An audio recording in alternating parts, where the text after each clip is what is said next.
Hey there. So I started this video earlier and finished it kind of like prematurely. So this is kind of its own video, but yeah, it's an addendum into what I made, what I started. And it was kind of inspired by a couple movie club members. I wanted to talk about a couple underrated horror movie companies. We always talk about the Scream Factories and the Arrows and the Severns and stuff like that, but some companies that I think are underrated. And I do think Severn, by the way, has been an underrated company as well. So tonight, I'm going to crack open a bit of bubbly, and I'm going to talk to you guys about underrated horror movie companies. I'm also going to let you guys in on what the Arrow order that I just made. So we'll start with that first,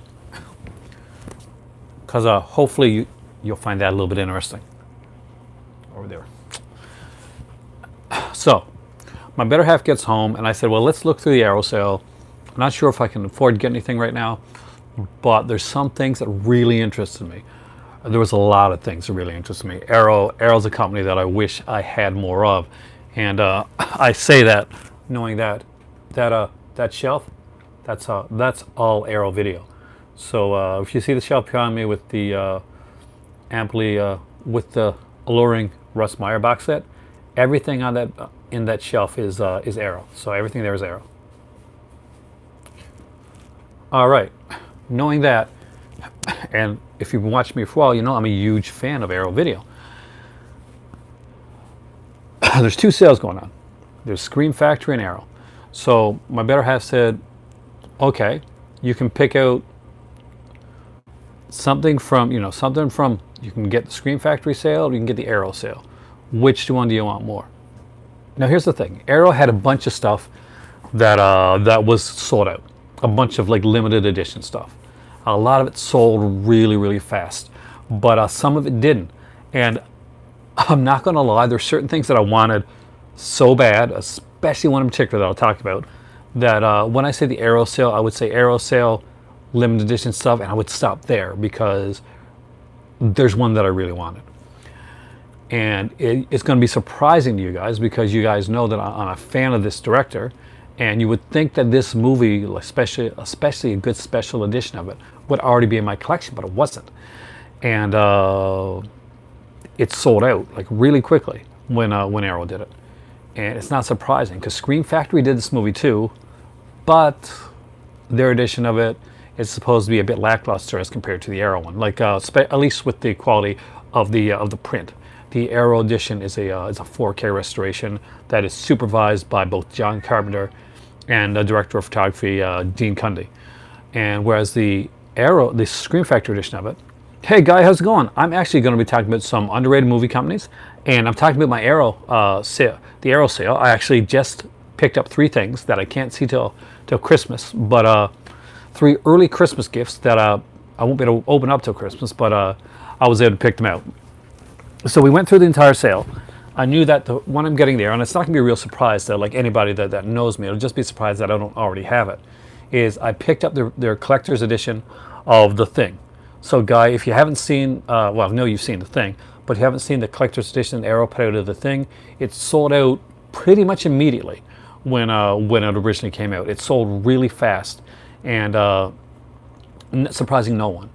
What is surprising is that they found some extra copies of it, kind of back in the warehouse, and it's now back in their sale. So they did this like really cool like hard box edition of The Thing. So if you've seen any Arrow's hard box stuff, yeah, they did an amazing edition. The picture is gorgeous that they chose for it. It's got like some cards. So you went the Mono Steelbook, and it's got like some amazing stuff. So I had to have it. Like I would, if I can get the Scream Factory one at a decent price down the road, I'd get it just to have that, the TV version of The Thing. I think that was the feature they put on there that I was kind of interested in. But I really want this. And I looked at a couple of unboxings, saw the guy take the book, and like it just looked great. So that was one. So I picked up the Thing, the special edition, and I thought this is an awesome movie to watch on a cold night during Christmas. I'm sitting down and watching, like, it's a perfect, like, winter horror film. And I do think of the thing as horror. Now, number 2, I said, well, I'm going to get the limited editions that I missed out on the first time around. And there's only one limited edition that I had missed out on that I really wanted. So, kind of came out there. And that was, well, that I didn't already have. I had all the rest of the limited editions that were, that I really wanted, that were, in my price range at that time. And that is Shock Treatment. For people that know me, they know that Jessica Harper is one of the tops on the Google Doc list of movie crushes. And Shock Treatment is actually one of my favorite musicals of all time. And so far ahead of its time. Way before reality TV came in like it does now, like it is now, and permeated our society and our culture to the point that a country actually elected a reality TV star as their leader. Well, not all the country, just the electoral college thing. But anyway, so Shock Treatment was around, and it foresaw all of this stuff. Yeah, it foresaw like reality TV, the grip that it would have on people, kind of like just television in general, the way that it would, the commercialization, the way things would take over. But back in the day, people only saw one thing and one thing only. They saw, hey, this isn't Rocky Horror Picture Show. This is really different. This isn't the same Brad and Janet. Where's Frankenfurter? This isn't a real Rocky Horror Picture Show film. No, it's kind of like a companion piece to Rocky Horror Picture Show. And Rocky Horror Picture Show is a timeless film that I love with all of my heart. I really severely do. But I think Shock Treatment has been much maligned over the years. And it has some incredible songs. So to find out that they found copies of Shock Treatment, both the Cosmo and the Nation edition, and you can buy it now on the Arrow sale for cheaper, about for half the price that the regular non-limited edition is going for. If you're at all a fan of that movie, I do recommend it. It's not their best packaging. It's like a slimmer kind of like slipcover than, like, say, their hard boxes, but it's really neatly done. What region is it? I think that most of the Arrow ones are region B guy, unless otherwise noted. I would say check it out. Like, go to the website. They'll usually let you know on there. I wish I would have checked beforehand. I do apologize. The thing for sure I'm going to say is region B, because Scream Factory has the rights for the region A release. Shock Treatment, I'm not so sure. But it's a really nice edition. And the neat thing about it is, if you got Shock Treatment already, $7.50 is £7.50 for the movie, a neat booklet, a Denton banner, if you know the movie, and there's mix and match cards, which is perfect for Richard O'Brien film, and the soundtrack. It has the complete soundtrack to Shock Treatment, which was definitely the main selling. I love Shock Treatment, but I love the music. Dual Duet is a fantastic duet where Cliff Young does the duet with himself legitimately, and has to play two different characters when doing this duet of the character Brad Majors and his evil twin brother. So just some amazing stuff in there. I like the Little Black Dress. The Lullaby song is actually kind of cool and kind of creepy in a neat little way, and they did a great job with it. So if you haven't checked it out, Shock Treatment, they got the Cosmo edition and the Nation edition. The differences in them is the picture on the slipcover. Now, on the slipcover of the Cosmo edition, we have Richard O'Brien as as a doctor, and we have Jessica Harper. So obviously, I went for the Cosmo edition. On the Nation edition, there is. It's gonna kill me now. The guy that plays, the Dame Ed, the guy would later go on to be Dame Edna. Well, the character he plays in Shock Treatment is on the cover of that one, alongside the girl that was Magenta in Rocky Horror Picture Show. So that's the Nation edition. So I picked up the Cosmo one. But no matter what you like, or what turns you crank, there's two editions of it there, and some people, or if you're completists, you can get both of them for £15. It's the same thing on the inside, it's just a slipcover. But some people are like that, they just want them both. Hey Ken, I did order from the Arrow sale. I got a couple. I was actually going to message you about this earlier, but I was watching a movie with my better half called Skyscraper, and we won't talk about that one. It's okay. But I got the Thing, limited edition. As soon as that baby came back in, I regretted missing out on it the first time around. I could not miss out on having John Carpenter's thing, the limited edition that came out from Arrow Video with a 4K restoration, done with John Carpenter and Dean Cundey. I am amazed that that's still available, and it is. If you don't have it, Ken, that's still available there right now, and that kind of blows me away. That I know, because Birth Crystal Plumage sold really fast, and I get it. That was in a print too. House Collection sold really fast. They did have Thief back in. I'm not sure if it still is. Check it out. I know that they did get a few of the limited edition of Thieves, and I'm pretty sure they did. Don't quote me on it, but I think they did. And the other one I got Shock Treatment. I was just mentioning that one on here. The limited edition. That one sold out right away too. So the fact that they found a few more of the Cosmo and a few more of the Nation ones, let me know. By the way, Ken, let everybody in here know, because that's But if you want to grab it, or grab it first. But yeah. So Shock Treatment was the second one I picked up, and the third one, this was harder. This is going to be like a regular edition one, and I had like about 10 movies decided on, but I wanted something that spoke to both me and my better half. And if you guys have heard me talking, my better half's not much of a horror fan, but she does like the older horror. She does like the cheesy horror. She does watch some of the Italian horror with me. She's a big fan of the Bava stuff. And there's a few Bavas that we didn't have. We looked at Kill Baby Kill. Looks beautiful. That was probably going to be on my next Arrow list that I pick up. We looked at JD's Revenge because we both like blaxploitation films. But at the end of the day, there's one thing that we had to pick up. We knew it. We knew we had to get it. It's just such a fun, cheesy film. Very Blob-like. You're going to know what this is if you know the Arrow films. That is Kaltiki. Just standard. Oh, shoot. Keep an eye out. You never know, because this sale's not over yet. It's going until the 18th, Ken. And they got some stuff. I'm not sure if they got it in a warehouse or they found some stuff that didn't sell, that they thought they'd sold that didn't sell, or they just got some stuff back maybe from an Amazon or somewhere like that. But definitely keep an eye out, because you're never quite sure with the Arrow sales. There's usually some stuff switches up because something sells out sooner or later. I'm not sure how it's going to be going with this one, but I would keep an eye out. I'll keep my fingers crossed for you, Ken, that Thief gets the special edition there, because it is a really good edition. Yeah, so I got a Shock Treatment, and I got Kaltiki, the Immortal Monster, 3 years old. Yeah, but that's the thing. The very first time that I ordered from Arrow Video, and this is a ways back, ordered actually from their site, was during a sale. And at the time, they had found some limited editions or some stuff that was thought to be out of print, and for like a couple years. And they showed up at that sale. Now, I wasn't very savvy with the Arrow stuff at the time, and I think I picked up a couple of them, but not on purpose. Actually, I think I ended up getting a couple of them by accident. Oh yeah, I see Kaltiki's such fun. It's fun, it's cheesy, and it's actually kind of grotesque in certain sequences for a film of its day and its ilk. And Bava in black and white, mwah, brilliant. So those were the three. I only grabbed three, but those were, obviously the thing itself is 25 pounds, so that's a little on the pricier side, but the other ones are regular price. Am I going to get the Scream Factory version of Trick or Treat? Yeah, I am. I don't know if I'm going to get it right away. It's not something that I thought about it when my better half told me I could get anything. The Creep Show just went on sale for $30 on Amazon CA, and there was a Scream Factory sale.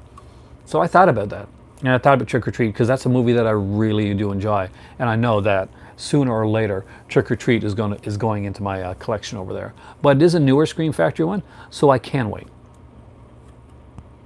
Bava in black, 4K restorations. Well, that's actually a good idea. Hey, Film Schlock, how's it going? We are talking about I'm going to be talking about some underrated movie companies inspired by you guys here, actually. And I'm also talking today about the really, has scratches. You got to work on the QC on some of the companies. And I think that a lot of the YouTube reviewers and people it's not like me, I don't really review a lot, but I guess if I did, that we are a gold mine for quality control. So we're, movie reviewers, people that look at a lot of the stuff, and just YouTubers. Yo, Yep, it's Howard. Hey, yep, it's Aaron. How's it going? I ordered three Arrow. If you haven't checked out the Arrow video sale, definitely check it out. There's 20 pages of sale items to check out. Got the limited edition thing coming, the limited edition shock treatment, and the not limited edition Kaltiki, the Immortal Monster, because gotta have it. Really?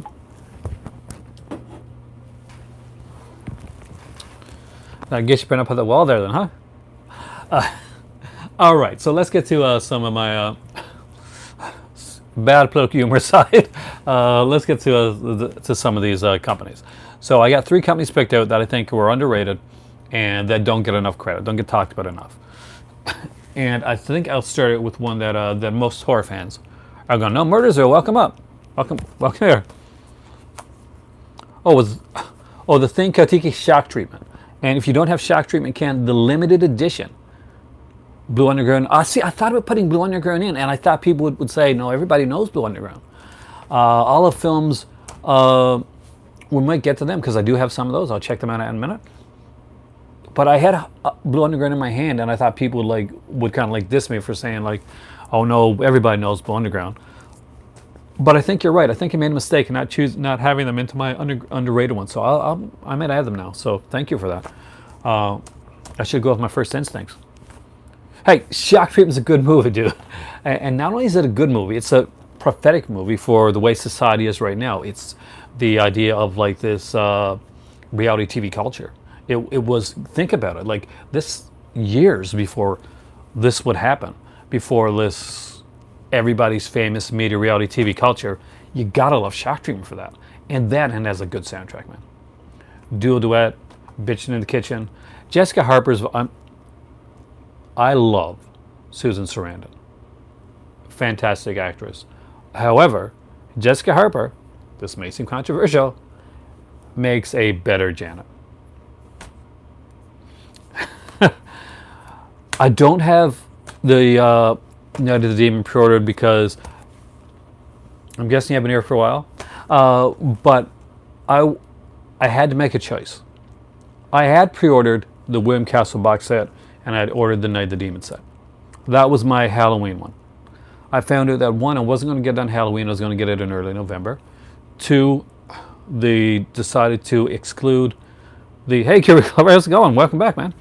They decided to exclude the Ghost Viewer, which would have been the easiest thing to make for the 13 Ghost one, and just have a digital version of the Ghost Viewer on the film.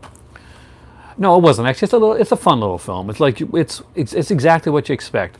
I don't like he's an amputee in the film, but there's really the U.S. cut of it really doesn't cut out the violence. It's been a while since I've seen it. I can't remember which one I watched. I think I watched the British one, but I don't remember why.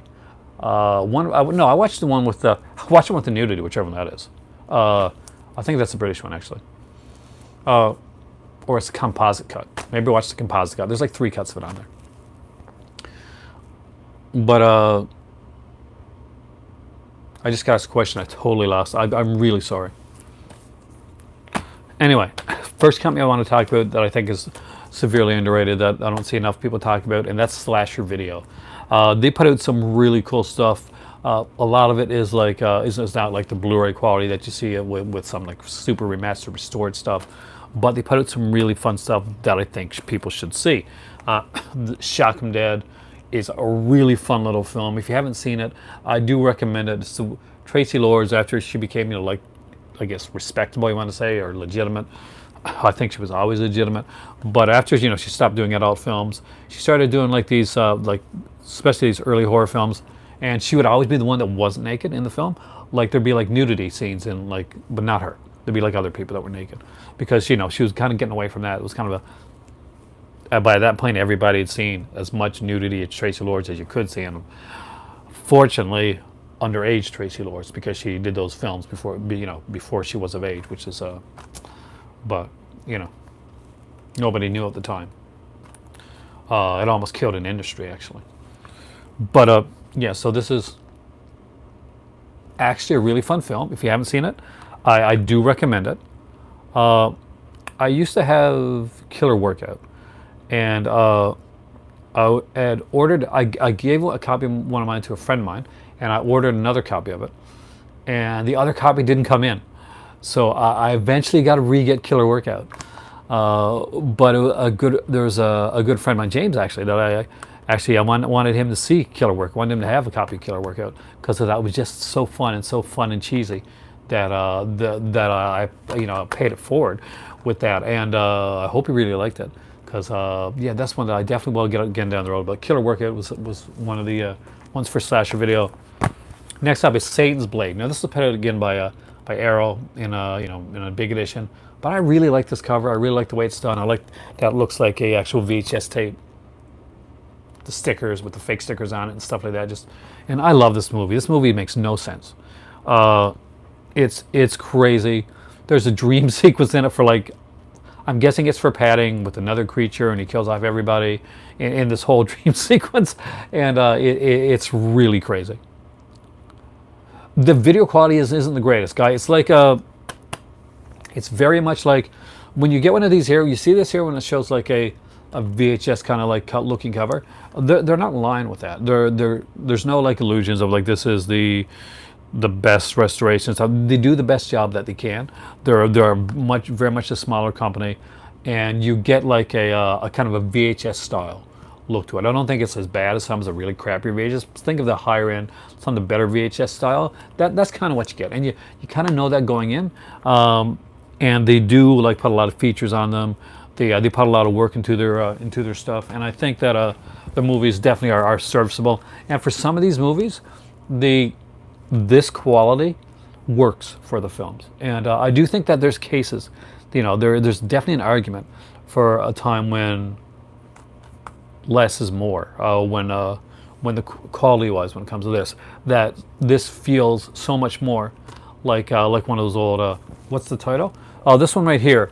It's a really cheesy film, Cubic Lover, and it's called Satan's Blade. Actually, Arrow put this one out too. This is a slasher video one. I'm talking about like some underrated companies, some companies that don't get talked about a lot. And somebody mentioned Olive here, and these here were done in conjunction. Actually, when I bought this guy, the DVD of this edition right here was more expensive. Actually, what Shotgun did, the DVD was more expensive than the Blu-ray. It was more expensive than the Blu-ray edition. These were on sale at the time. I picked up like the Blu-rays, I think at the time, for like $8 Canadian. So you really can't go wrong with that. And they're ones that do tend to go on sale for like a decent price, for the price that you might pay for like for regular Blu-ray or like a regular DVD. So they do keep them fairly. And this one here, if you're an action movie fan, see this movie. Ken is probably groaning right now. Deadly Prey. If you want to see a movie where there's a fight where a guy legitimately, well, not really, but in the film, rips off a guy's arm and beats him with it, this is the movie for you. It's got Cameron Mitchell. Because, dude, Cameron Mitchell is an amazing actor, but he never met a script he didn't like, much like John Carty. It's a David Pryor film, with, of course, stars brother Ted. And if you know about the Pryor brothers, then you definitely know what you're getting into when you see this one here. Pryor, of course, would go on to do Killer Workout, which also had Ted Pryor in it. So Olive slasher video. Now this company was mentioned on my last video, actually, that said that they were underrated, and I did agree, and I said I was going to spotlight them. So I do keep my word. And that is Second Sight. I've only got 3 Second Sight films in my collection, which is a shame because, man, their stuff is good. So the first one is like I flipped when I found this one, because I found it when I was in London. I had no idea this movie was available, and I like it. It's not definitely not everybody's cup of tea, but I really enjoyed this film, and I remember seeing it back in the day, and I haven't watched the blue of it yet, which I really should, because I remember the early edition of this, but I just recently found it again. That is the 9th configuration. So that's William Peter Blatty, of course, The Exorcist fame, and is anybody here a fan of this film? Gotta love the cover, huh?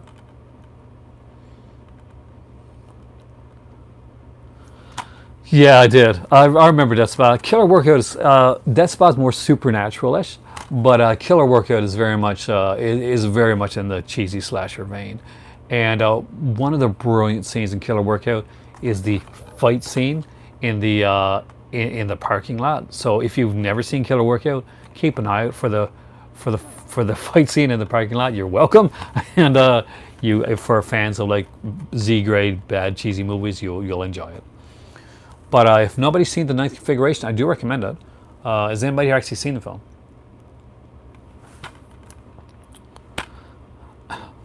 I enjoyed it, and basically here you go. From the author of The Exorcist, and he directed it. He produced and directed it. Oh, really? Yeah, I've heard Zavi's made like a lot of improvements recently. My first experience with Zavi itself, we're in what region on this one? I'll check out for it. I think, damn it. Oh, so this one is Region B. Guy, I think there might be a Region A release. I'm not quite sure. But I had been looking for this movie for ages, and I hadn't found it anywhere. And when I went over to London, spent some time in London, I found this at you think you've heard about the Ninth Configuration? So here's the basic plot. It's only a little thing, synopsis, so I'll read it. Army psychiatrist Colonel Kane is posted to a secluded Gothic castle housing a military asylum. With a reserved calm, he indulges in inmates' delusions, allowing them free rein to express their fantasies. But some are wary of the newcomer and his methods. There may be more to Kane than meets the eye, and the insanity escalates toward an explosive revelation. So that's the Ninth Configuration. Tells you a little bit, but it keeps it kind of mysterious. So as for features, if you guys ever get this one, we got an audio commentary with William Peter Blatty and fantastic film critic Mark Kermode. Interview with Blatty, interview with Stacy Keach, of course, one of the stars of the film. Stephen Powers, and the production designers on the film as well. There's an interview with the soundtrack composer Barry Dvorzin, the party behind the curtains. Interviews like Tom Atkins, Jason Miller. Of course, Jason Miller's going to be interviewed in like The Exorcist as well, right? Richard Lynch, who I love, he's in this movie as well. Richard Lynch. You're a fan of Richard Lynch? Oh, did you really? Did you like it, Kubrick lover? I'm actually a big fan of this film. I think it's very underrated. You recall it? Richard Lynch is on it. Remember? And I'm a big Richard Lynch fan. Vampire, and Ken knows this, is one of my favorite TV horror movies. It's one of the ones that I want to come out really bad. And I also stars Jason Miller, by the way. Richard Lynch and Jason Miller are in this TV movie called Vampire. It was meant to be the pilot for an ongoing TV series, but it didn't get made. That was okay. I like it. It's different, and not a lot of people that's the way a lot of people find it like that. They'll find it on service, but they don't really see it. Say network. Oh, network. Dude, I totally forgot about network. I got some network stuff. Okay, though. It's cool though. It's worth the watch. We'll go. So I got a couple more second sites here. There's some steelbooks. So anybody that's a steelbook fan, you come on with the right time. Too bad Savannah's not here right now. Actually, she would really enjoy this because she does like steelbooks. So hopefully she'll see this later. So hi, Savannah, if you're watching this later on. So this is the Basket Case trilogy. I'm a really big Henlotter fan. It kind of goes without saying. I'm Canadian. I grew up with with Cronenberg and all that type of stuff. So body horror is kind of films were kind of like in my veins as a kid growing up back in the 70s and 80s. So the Basket Case films I really thought were fun. The first one and second one's okay. Third one I think I like better. So it's all three films. It's like just pretty standard. Network 1976. Oh, I think he means the company Network from the UK. Network is actually a favorite early film of mine with a fantastic cast. But because there's a company in the UK called Network that does a lot of really cool stuff. Yeah, the first Basket Case is, in my opinion, is still the best. And it's really cool when you watch the Arrow edition of Brain Damage, and he's getting on the subway, and you actually see Belial and God, what's the brother's name of this one? The main star, and him on the subway. So it's really cool. There's a basket case cameo when you watch Brain Damage, so just watch out for it. And in Brain Damage, of course, we got the creature there. That's voiced by the late Zachary. I got this one here from the UK. Peter Finch, Faye Dunaway, William Holden. Yeah, you knew when I stopped there that I totally blanked on the names. So thank you so much for that. I had actually really blanked on the names. So this is a second sight edition.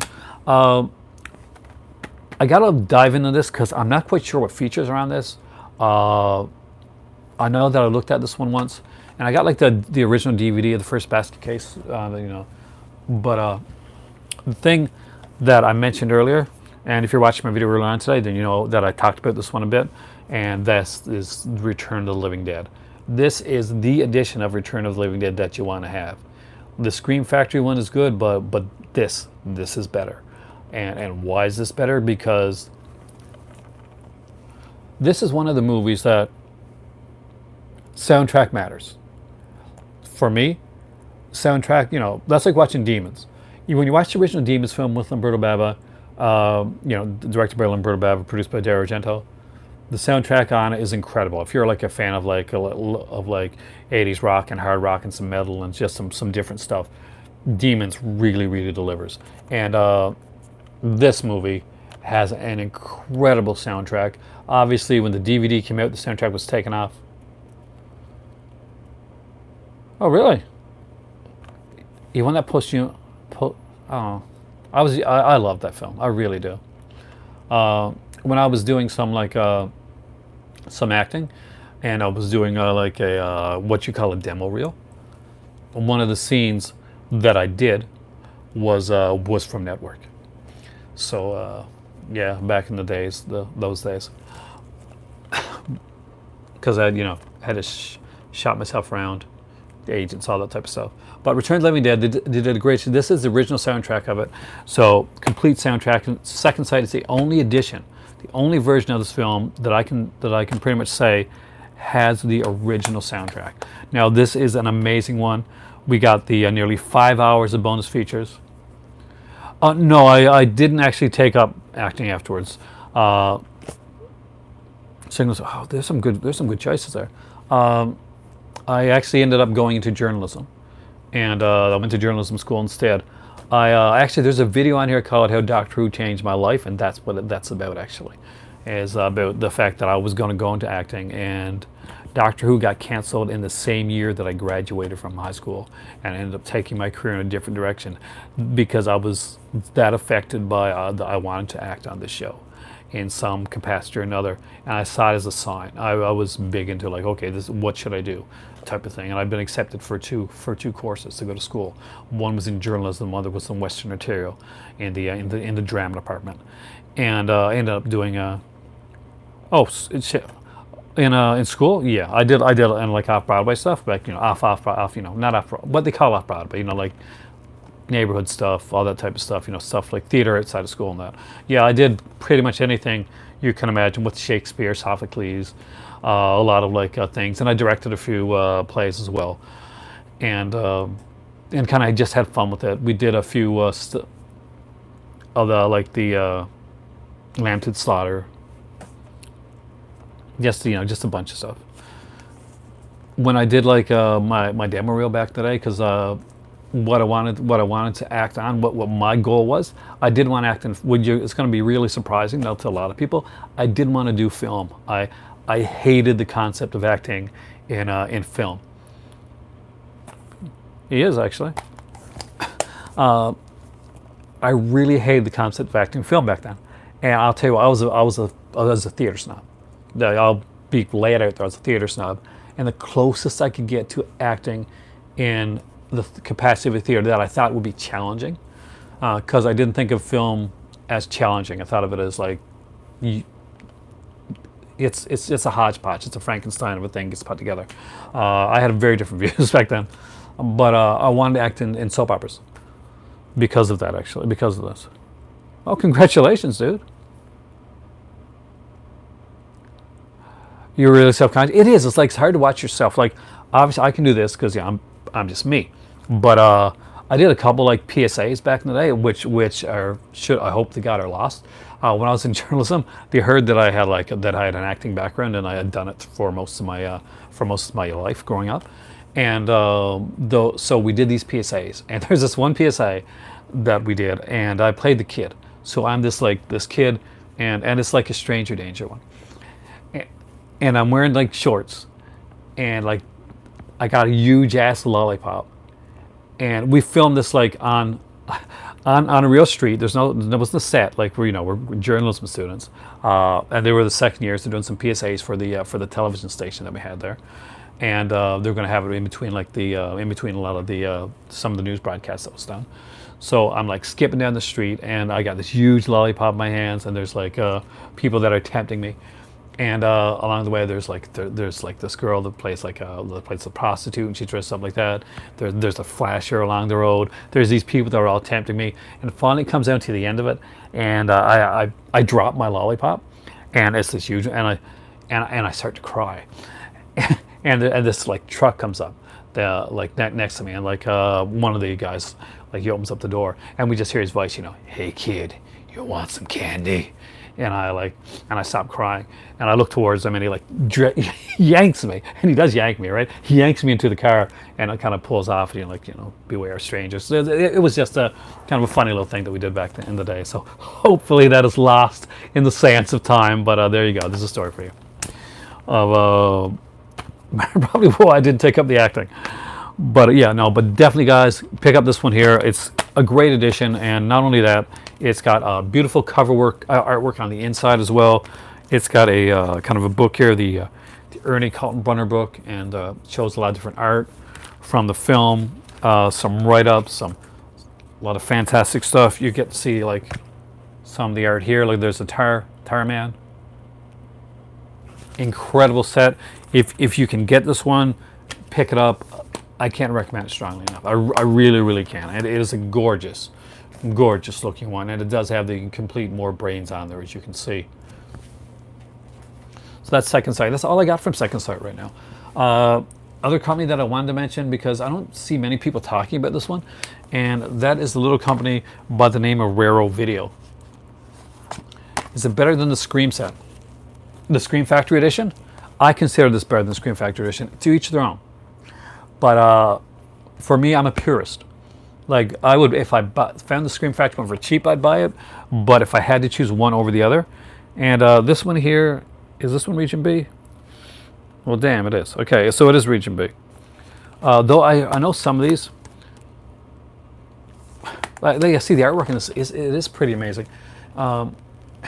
It's the film. You ever get one of those TV shows like Happy Days or something like that, and you're really like a fan of the show, and you watched it on TV when you were younger, and you put in the DVD, and the music is just wrong, and you know immediately that the music is wrong.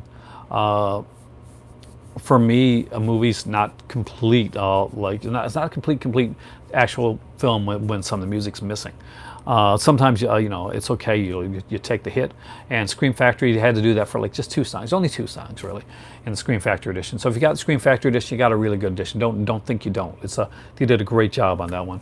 But I just personally prefer that one there. I have not seen the print on Scream Factory one. Maybe it's a better print. But I really do enjoy that one. And the More Brains documentary is really worth owning. I do recommend it. If you have the Scream Factory edition and you don't have the More Brains documentary, please search it out.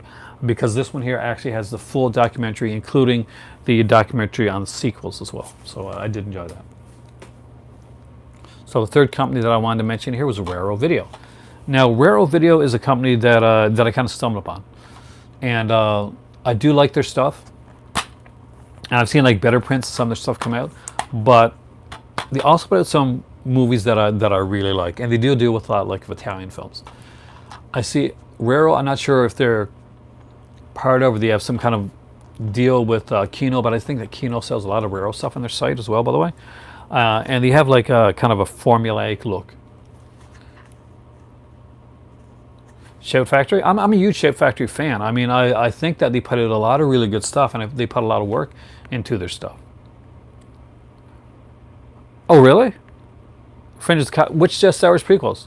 Which, like, all 3 of them, or was there one in particular that you were like got to see more than the others?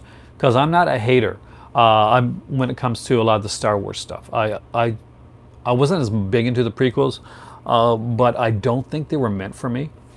I do think that they made some mistakes with some of the stuff they did. Obviously, but I'm not George Lucas. I didn't have the control of them. But some of the political talking and stuff like that, just I don't see whose market he was going for at that point.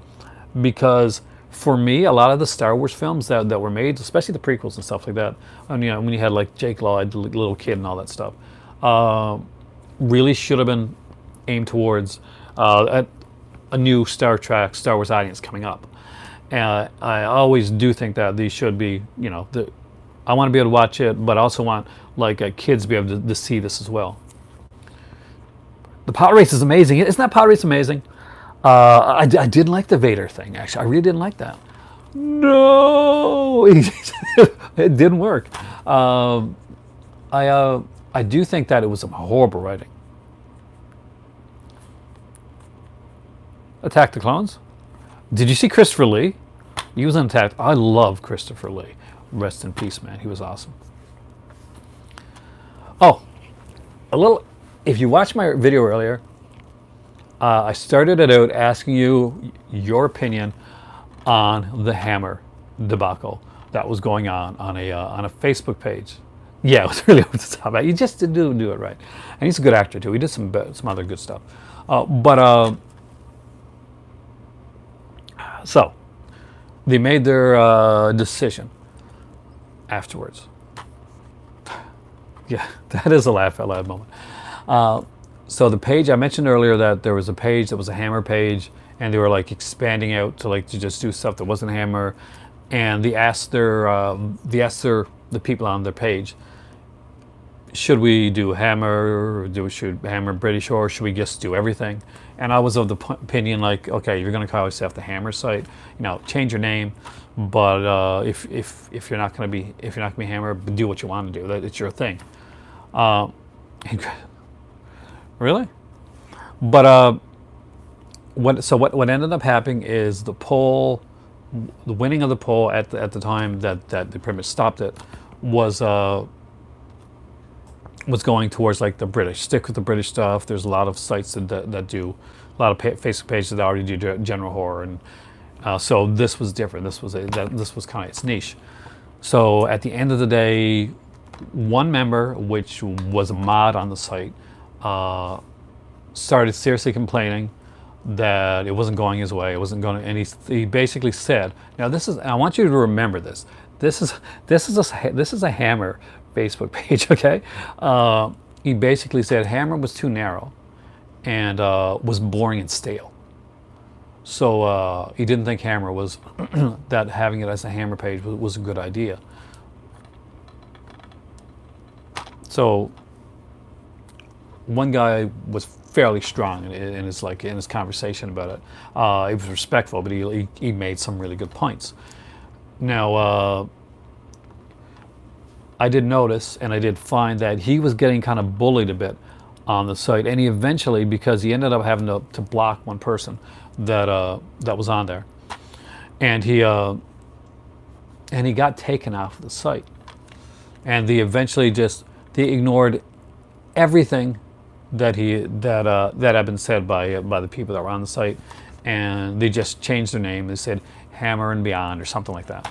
Hammer and Horror, Hammer Maniacs and Horror Beyond. It was some name. The name changed. Anyway, that was up to them.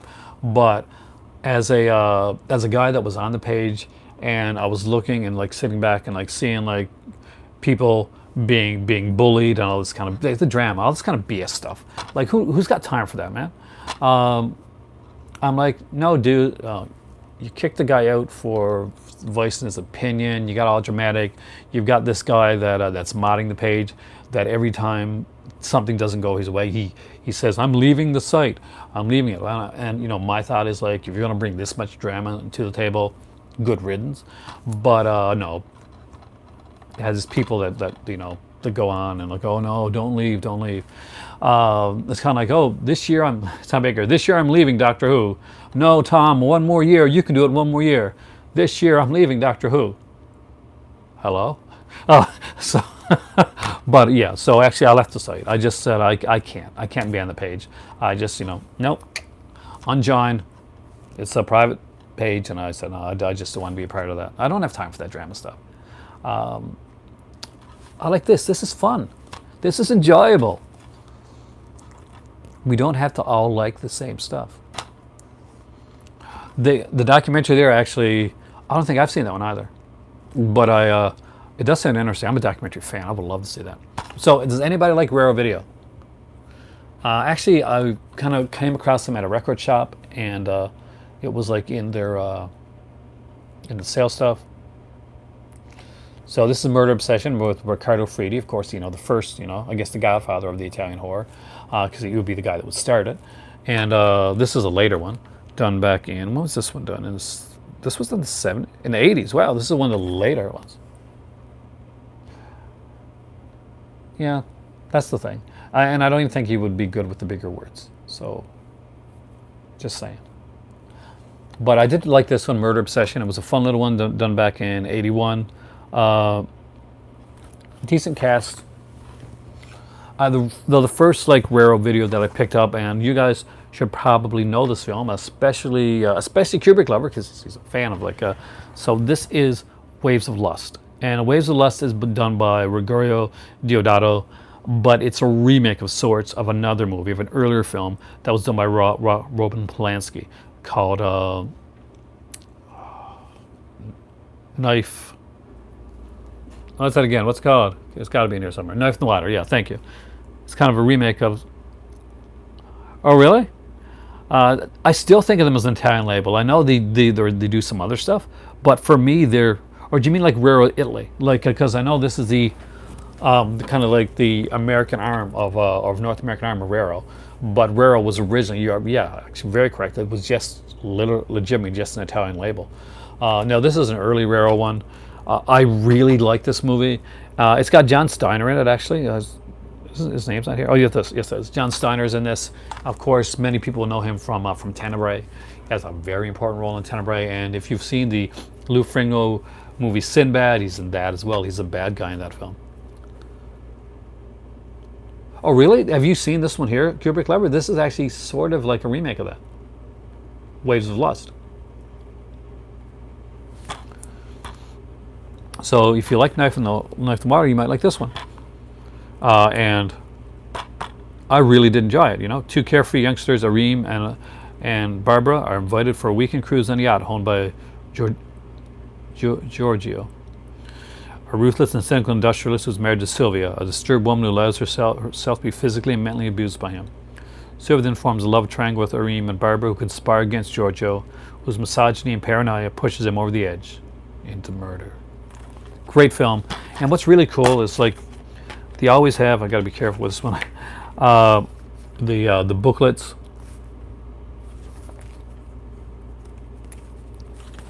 Which I do like, with some cool writing on it.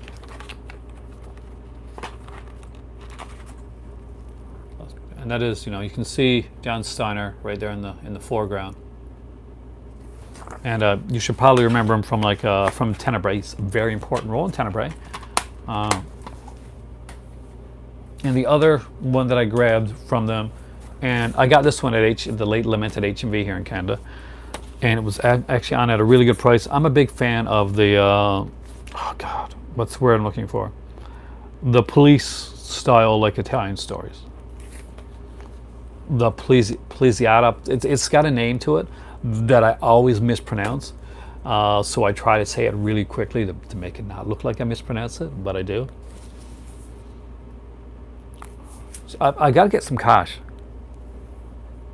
I think when Tenebrae is a fantastic film, Kubrick Love. If you seriously, if you haven't seen it, see it soon. ASAP. It's a really great film, and it has an amazing score. It's one of my favorite scores to listen to, and it's probably one of my favorite film scores. Period. It's one that I do listen to on its own. I used to on a regular basis. I used to have it. I used to have a CD, and then I had a digital copy of it. But I don't have either one of them now, unfortunately. I wish I did. But this set here, there's two volumes of this. This is the original volume, Fernando Del Leo, and I'm a huge fan. If you're If you know like Tarantino's films, especially if you know like movies like Inglourious Bastards, a lot of the stuff from that is actually taken from Fernando de Leo's work. So as you can see, there's Caliber 9, which which Arrow actually released a really good like upgraded edition of.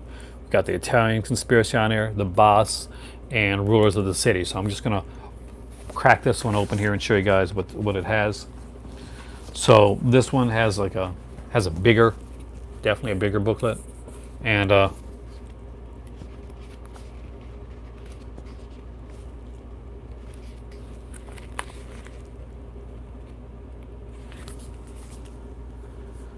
is a remake. Actually, it's a remake of a film by Enzio Castellina. I can't remember his name right now. Actually got some of his films here on front in Shameless, but I actually do have the one. The original Glorious Bastards is Fred Williamson, but the remake is really different.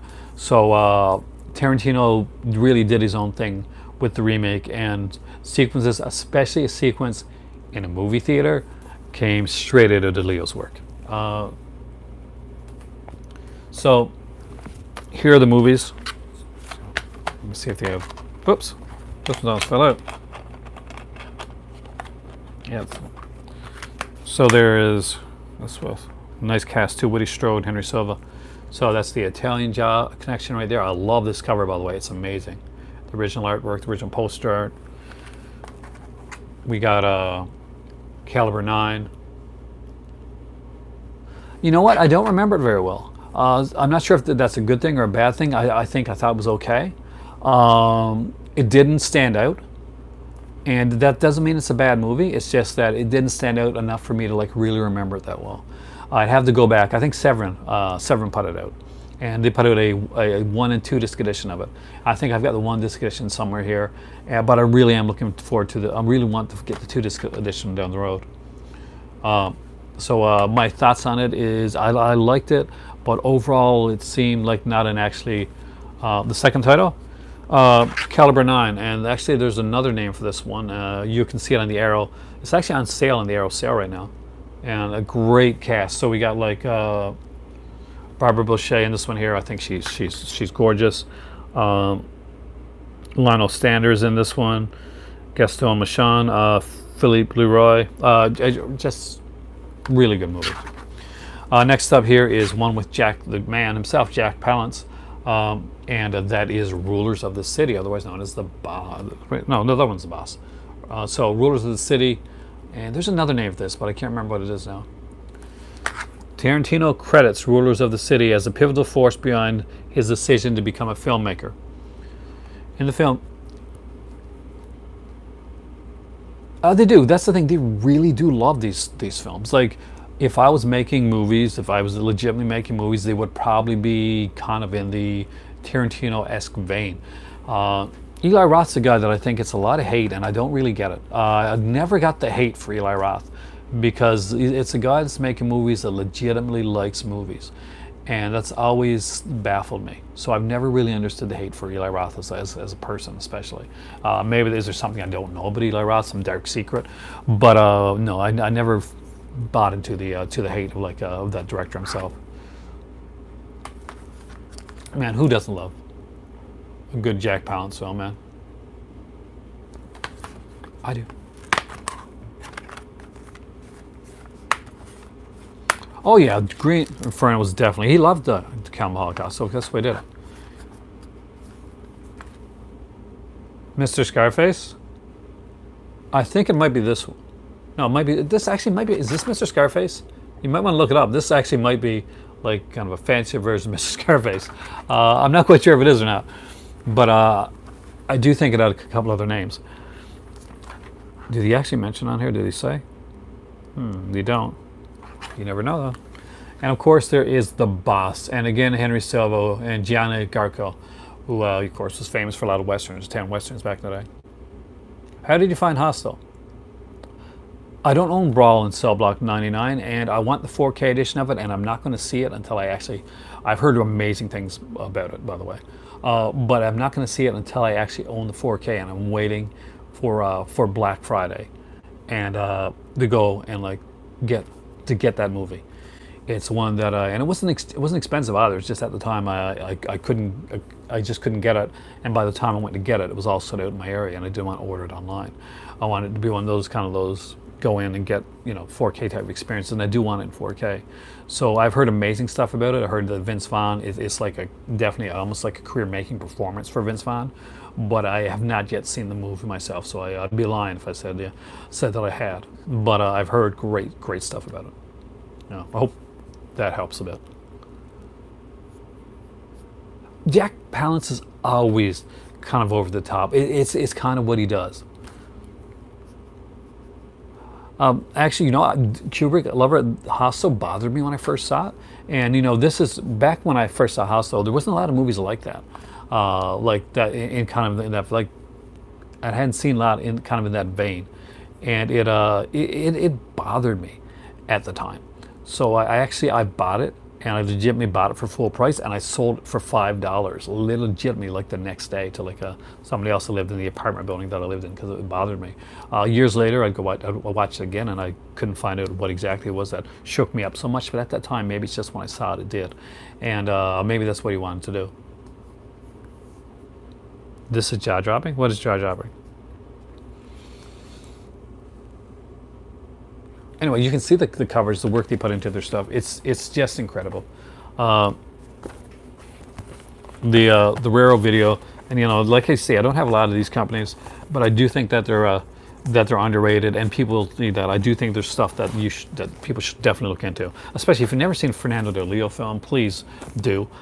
He's a really good director, and hey, he does like amazing work with this stuff. If any second sight that you buy, it really is a treat to pick up their stuff. And they put out some stuff recently as well that look incredible. Second sight, I think they put out the edition of The Changing in the UK, if I'm correct.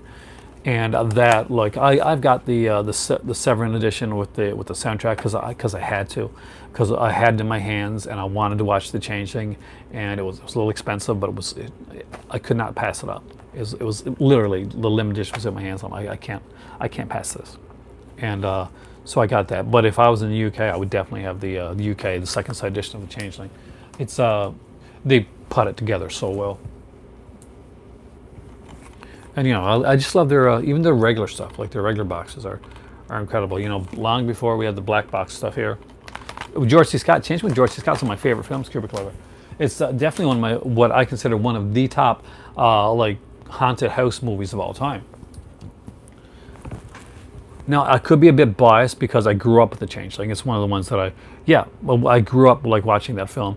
It would come on like CBC a lot, like Canadian Broadcasting Corporation. And it doesn't have to be overtly scary. It doesn't have to have the huge jump scares of like the modern day haunted house thing. It doesn't have to have somebody just looking like Darth Maul being behind me, though that would freak me the hell out. But it has a nice slow burn to it. It's definitely not something for I think a lot of the younger generation, and this is blanket, which I really shouldn't say, may not find it, but I think the slow burn for The Changing works, and it's a different film, and it's a different kind of haunted house film, and it's something that I really did appreciate, and I think I appreciated it more as I went along. I appreciated the score of The Changeling. Actually, thank you, Guy. I'm actually going to show you my Blow Underground titles. So they're just over here. I don't have to go upstairs like I did earlier on today. So I already brought my bubbly down with me. And here's the ironic kind of Rambo 5. It'll be interesting to see it. Hey, Reality, how's it going? I saw I haven't seen Rambo 5 yet because it's not made. But the last Rambo film was a slasher film. That was kind of cool. I'll be right back.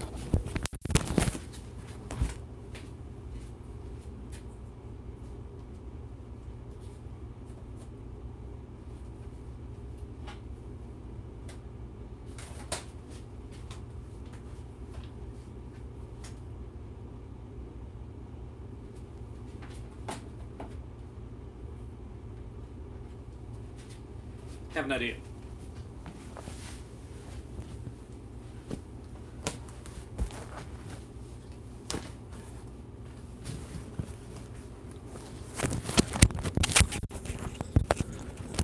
I don't know the concept for the new Rambo film yet. I I think I heard a little bit, but I really don't. Like I wouldn't be able to tell you right now because I wouldn't remember it. But I found that especially recently, a lot of censure in Canada, less than in places like the United States actually. Um, Canada and the UK. Canada actually, we got pretty good with that stuff. Like we definitely had some censoring stuff that was done here, but you'll find that a lot of movies kind of pass here more uncut than other places. For the ages, Texas Chainsaw Massacre: The Next Generation, the only way to get it uncut was over here in Canada. A few the Paul Naschy stuff came over here uncut. We definitely had had some censor stuff, but it wasn't to the extreme of some of the other ones. Now, I do think that censorship was different, was more localized though. I know that some areas of Canada, like some places, I think especially some areas in like Ontario and that, actually, and surprisingly, actually had more censorship than others. Like they would legit cut things out of certain films, or cut them from seeing them in theaters. But I grew up in Atlantic Canada, and I of course spent some time up in Ontario as well, in Alberta. Mexican cartel. Maybe I don't know. That makes me nervous. A cowboy outfit. I hope they do it right. That's all I gotta say. It's a crazy time right now, and Rambo versus the Mexican cartel can be really good, or I don't want it to become a soapbox film. I want it to be fun. So hopefully it'll be fun. We're praying for fun like the last Rambo film. All right, my Blue Underground stuff. You want to see my Blue Underground stuff? The Rambo 3 is Rambo in Afghanistan. It's probably the most topical Rambo film. I'm gonna be honest, I was bored. I haven't seen Rambo 3 in years. I do own it, and it's the one that I don't put on. I watch Rambo 2, and then I watch the new one, the one that came out like a couple years back.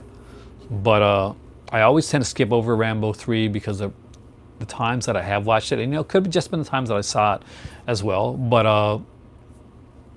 I did find it to be the worst thing I can say for an action film, especially is don't bore me. And Rambo 3, it bored me when I saw it. Now that's just me. It could have been the time I saw it. I turned it on a couple times afterwards. It never really stuck with me. Now I may turn it on tomorrow and love the film. I don't know. But if my thoughts on Rambo 3 really, really was the weakest of the three, and I did find it kind of boring. Hey, Ancestor Mage. Oh yeah, the last Die Hard was really bad. I watched Skyscraper. That's a better Die Hard film than the last. It doesn't take much to be a better film than the last Die Hard movie.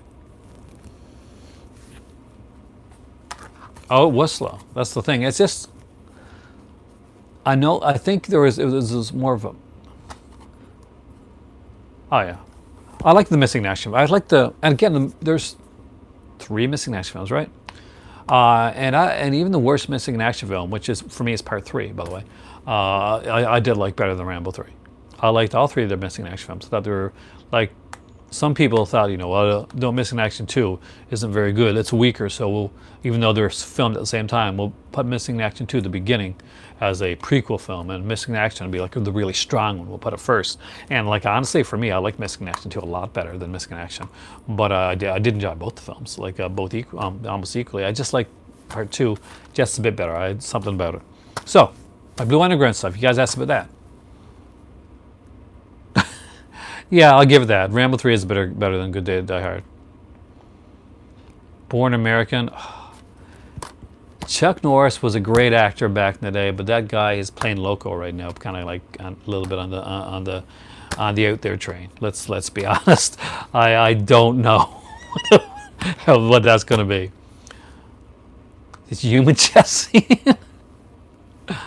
I love Chuck Norris's films, like his early stuff especially, but his later stuff, and just I can't take the guy seriously now. But his early stuff, man, Chuck Norris is a man. I love his early stuff. I watch it day in and out. Delta Force, just Good Guys Wear Black,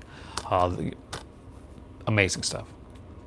He was, and I never take that away from him. Hey, Dylan, welcome, dude. We're talking a lot of stuff here. Makes sense. Been around with 3. Yep. See, that's my thought too. I like Delta Force. Yeah, I thought Delta Force was a lot of fun. I even like Delta Force too. Unfortunately, we didn't have Lee Marvin. Delta Force was one of his last films. If it wasn't his last film, The Octagon, of course. Silent Rage was one I really liked. It wasn't the best acted film in the world, but as a guy that liked action movies and slasher movies, it was a nice combination of both of those. There's a lot of Chuck Norris movies that I really enjoy. Invasion USA, thank you. That's an awesome one. Have I seen Electric Boogaloo? I've seen Electric Boogaloo. I've seen Breakin'. I've seen. Oh, are you talking about the documentary? Are we on Canon? Are we talking about the Breakin' films? Because I've seen them. I grew up in the '80s, dude. Oh, that documentary is one of my favorites. I would love to own that documentary. I kept hearing that was showing up in Walmart's for $5 in the $5 bin. I scoured every bin. I love Canon films. Invasion USA is a fantastic film, by the way. If you like Invasion USA, then make sure you check an Invasion USA sequel, which is called Avenging Force, which is really, really good. And Kane Hodder does some stunts in that as well. If you have not seen the Kane Hodder documentary To Hell and Back, I do recommend it, by the way.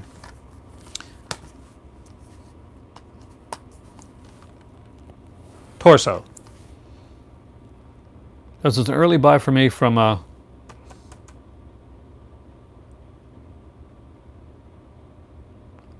is that a set with Machete Mains? I would totally buy that. I don't have either one of them. I've seen them both only on streaming services, unfortunately, but I would buy both of those. Fantastic film. One of Martino's best films. This is a great edition here by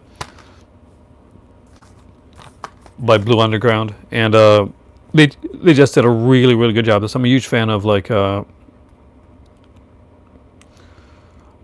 of Susie Kendall, and Umbrella release, really. Great movie, and this is the uncut edition of it. They actually put out 2 editions, one that was cut and one was an uncut edition. Next up is an underrated film that kind of creeped me out back in the day. It still kind of does, and it's a Larry Cohen film, and that is God Told Me To. This is another one by Blue Underground. Kind of a little role for Andy Kaufman in this one as well, by the way, as a police officer. So if you've not seen God Told Me To, I do recommend it. That's actually kind of a fun, kind of cultish film. Great cast, too. Incredible cast. Deborah Raffin's in this, Sylvia Sidney. King Solomon's Mines 1 and 2. The other names are like King Solomon's Mine, like The Quest for something. They were kind of like cheap versions of Indiana Jones. And they were fun. I had a lot of fun with them. That does not escape Candy's computer. Are you going to start a Chuck Norris joke thread? Is that what you're going to do? I still remember watching his political ad he did, and he said it was kind of like him. He was there, and his wife was there, and they kind of looked like pot people, and he was like, "If you vote for Obama, you are going to put us in 7 years of darkness." So it's insane. Look for it online. It's really it'll make you go, oh, what the hell happened? One too many kicks. I'm not quite sure. New York Ripper, of course. This one on Blue Underground. You guys know I'm a huge fan of this one. I got the Shameless edition, that one from Action Jackman. I was really excited about that because I'm a huge fan of Shameless. Also, I have this one. I do think this one's underrated, so if you haven't seen this one, it's kind of a sleeper one for me. I turned it on with my oldest, and we're watching it, and we're like, yeah, we really actually like this film. And that was the Toolbox Murders. Actually, it's based on a true story, not like ones where they say it's based on a true story, but it's not. This one kind of is. And really did enjoy this. Cameron Mitchell does a great job in this. Wesley Uri was an actor back in the 70s and 80s. He damn good actor too. Does a great job in this. Just an incredible film. And it really, really surprised me. I didn't think I was going to get into it. Now, getting into some of their newer stuff, I guess. There's, of course, Venom, which is one that with Susan George. I'm a huge Susan George fan. Got Klaus Kinski. It's just a great cast. Sterling Hayden, Sarah Miles, you know, Nicole Williamson. If you haven't seen this, I do recommend it. It's a different film. It's not like just a killer snake film. It's nothing like that. It's like actually it's a really, really good film. There's almost like a home invasion aspect of it as well. Great, like, big booklet on here with beautiful Miss Kendall, like, drawing her. There's like the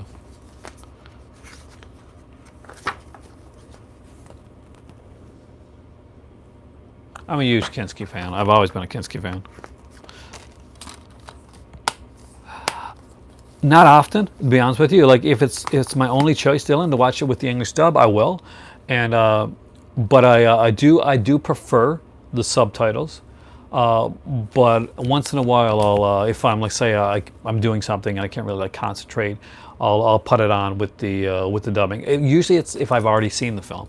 If it's a giallo that I'm watching for the first time and dubbing is like subtitling is an option, then I'll always use the subtitling first. If I'm watching it for a second or third time, I may go and put on the dubbing. Obviously, I live in North America, so before like Blu-rays and stuff came around, when it was VHS, I did get to see a lot of the Argento stuff originally dubbed because that was the only way that I could see it. Kind of like when I watched movies like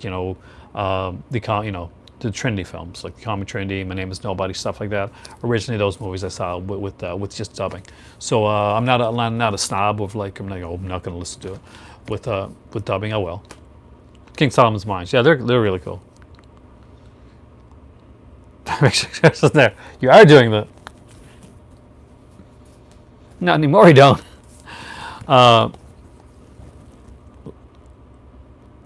So this is like Maniac Cop 2, which you knew was going to have an amazing condition because Blue Underground is done. It's made by William Lustig, and this is where he went after Anchor Bay. This is a great addition to the film, by the way.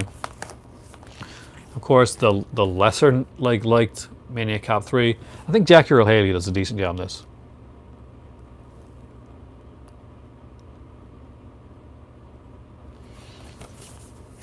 Funny people. Which one? Maniac Cop 3? Or Maniac Cop 2? Last but not least is Raw Meat. Again, another one that I'm a big fan of. I think it's called Deathline too, as well. Like, this is the other title for this one. Great cast, by the way. Previous film to these. Oh, Venom, you mean? Okay, yeah. Yeah, they are video store to the point that there's that Arrow put out a set called X Rental, the X Rental set, and one of the ones that they put on there in the DVD set is actually Maniac Cop. This is a really good edition too. They put out like the features and stuff they put on this, Blu-ray DVD edition.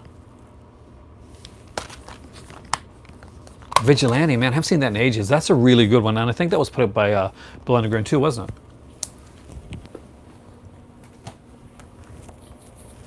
So, since I had the full shelf there, I thought,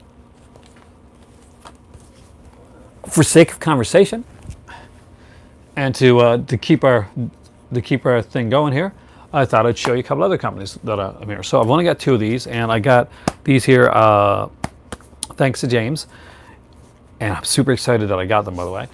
And MVD Rewind Collection. I really want to get more of their stuff. They're really expensive to get here, but I'm in love with their with the stuff they put into their films. So this is Black Eagle. It says, you see like Jean-Claude Van Damme, but really he's not like the huge part of it. It's Sho Kosugi, who I'm actually a big fan of, who's like really the star of this film. And of course, one that I think is highly underrated, and that is Return of the Swamp Thing. I do love this movie. It's a heck of a lot of fun, and in many ways, it's better than the. I'm going to say it's better than the Wes Craven film. Like, this is a Jim Wynorski film. It's closer to the cheese factor and it's a bit more interesting. No, I do love the Wes Craven one, but I really do. I like this. I don't think either one of them can tie like the darkness of the TV series. I do. some people can do theirs alphabetically and stuff like that. I had to put mine together by company, and if they're numbered, then they go numbered. Jean-Claude Van Damme's Predator movie. Does he have a Predator? I know that he was in Predator originally, like in a horrible costume, and luckily they didn't go with that. But does he want to make a Predator film, like a new one, or do you mean like you like to see like the original thing that he did? Because I'll be honest, the costume was pretty bad. Country and director old to new, really? See, I couldn't do that because I'm OCD in the way that I have to have the companies together. Like very rarely will I split the companies up. Horrible costume. It's mixed. And this is one, I think this is the only one I got of these. I'm pretty sure it is. And this one is also like courtesy James at the time. And this is Garage House Pictures. I'm going to be watching this one over Halloween, by the way. With the Spider, with Klaus Kinski, because you guys know I love Klaus Kinski's work. And Anthony Dawson, you know, which of course is Antonio Macready. One of the very few Scorpion releasing I got. I think I've got another couple. For some reason, they're not together with this one. I'm not quite sure why. Probably because I wanted to watch this one. Oh, Wrath of God. I've got a set actually of the Kinski collection that I did. it was pretty awesome. The Sect again. The Argento presents. The Herzog Kinski set's the one I got. It's got like their movies together and My Best Fiend. It's got that documentary as well. It's an Anchor Bay set. I'm really proud that I do have that set in my collection. I tell you what, when I bring these back, I'll actually bring the set over and show you. It's actually a really nice set. You probably got it, but yeah, the Sect is actually one that I do enjoy, and that is, what's her name again? She's like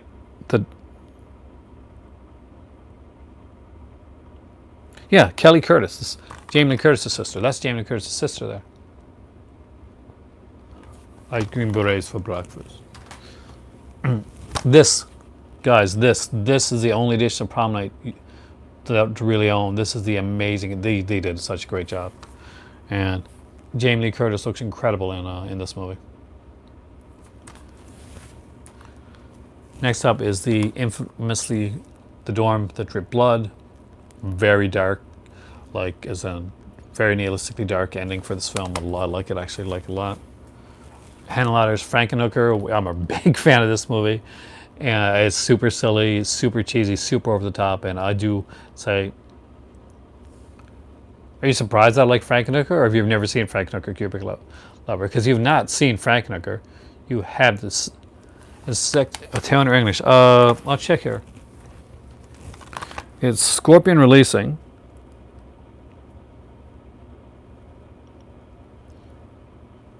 It's English actually. I don't see them showing like the choice for having like a subtitle on that one. Do you mean The Dorm That Dripped Blood? Otherwise known as Pranks in like some circles, but actually this is a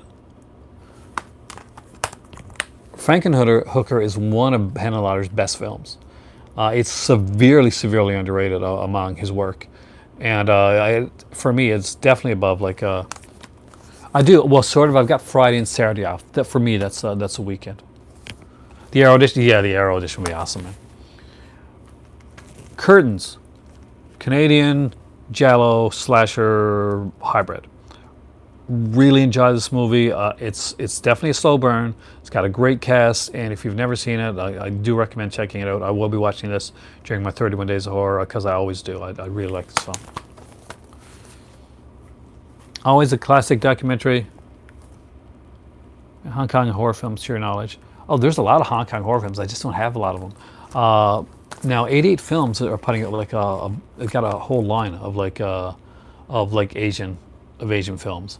There's a guy, Leroy Green, that knows this stuff like inside and out. If anytime I got any questions about about some of the Asian stuff and my kids aren't around, I definitely go to Leroy. The Man from Hong Kong. I know the movie you're talking about actually. So this is Roy Filmkids like Document the Dead. Fantastic documentary on Down the Dead. Which version did you see, or did you see them all? Because there's like 3 or 4 versions of this film. This is like this one here is, I think, is the longer, the 2012 one, which is the longer one, but it also includes the original one as well. Hey, Jerry, welcome. Oh, shoot. Okay. Artwork isn't considered nudity, right? Okay, good. So I can do that. Artwork, it's art. So Countess Dracula.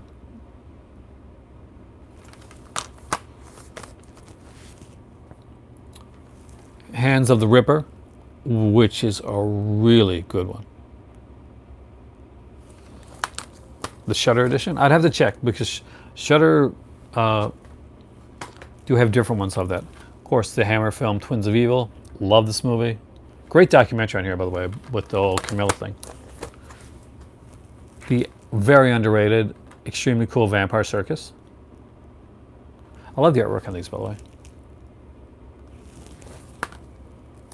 This has like later war. These movies really aren't that raunchy. It's just I think that they did some of the cover art to make them look more than they are. Especially Hands of the Ripper. Hands of the Ripper is definitely not a raunchy title in the least. They actually put out the original Maniac Cop, so that actually came out from Synapse as opposed to Blue Underground. And last but not least, I really did like this one, and that is Sorceress. And of course, that's Linda Blair there.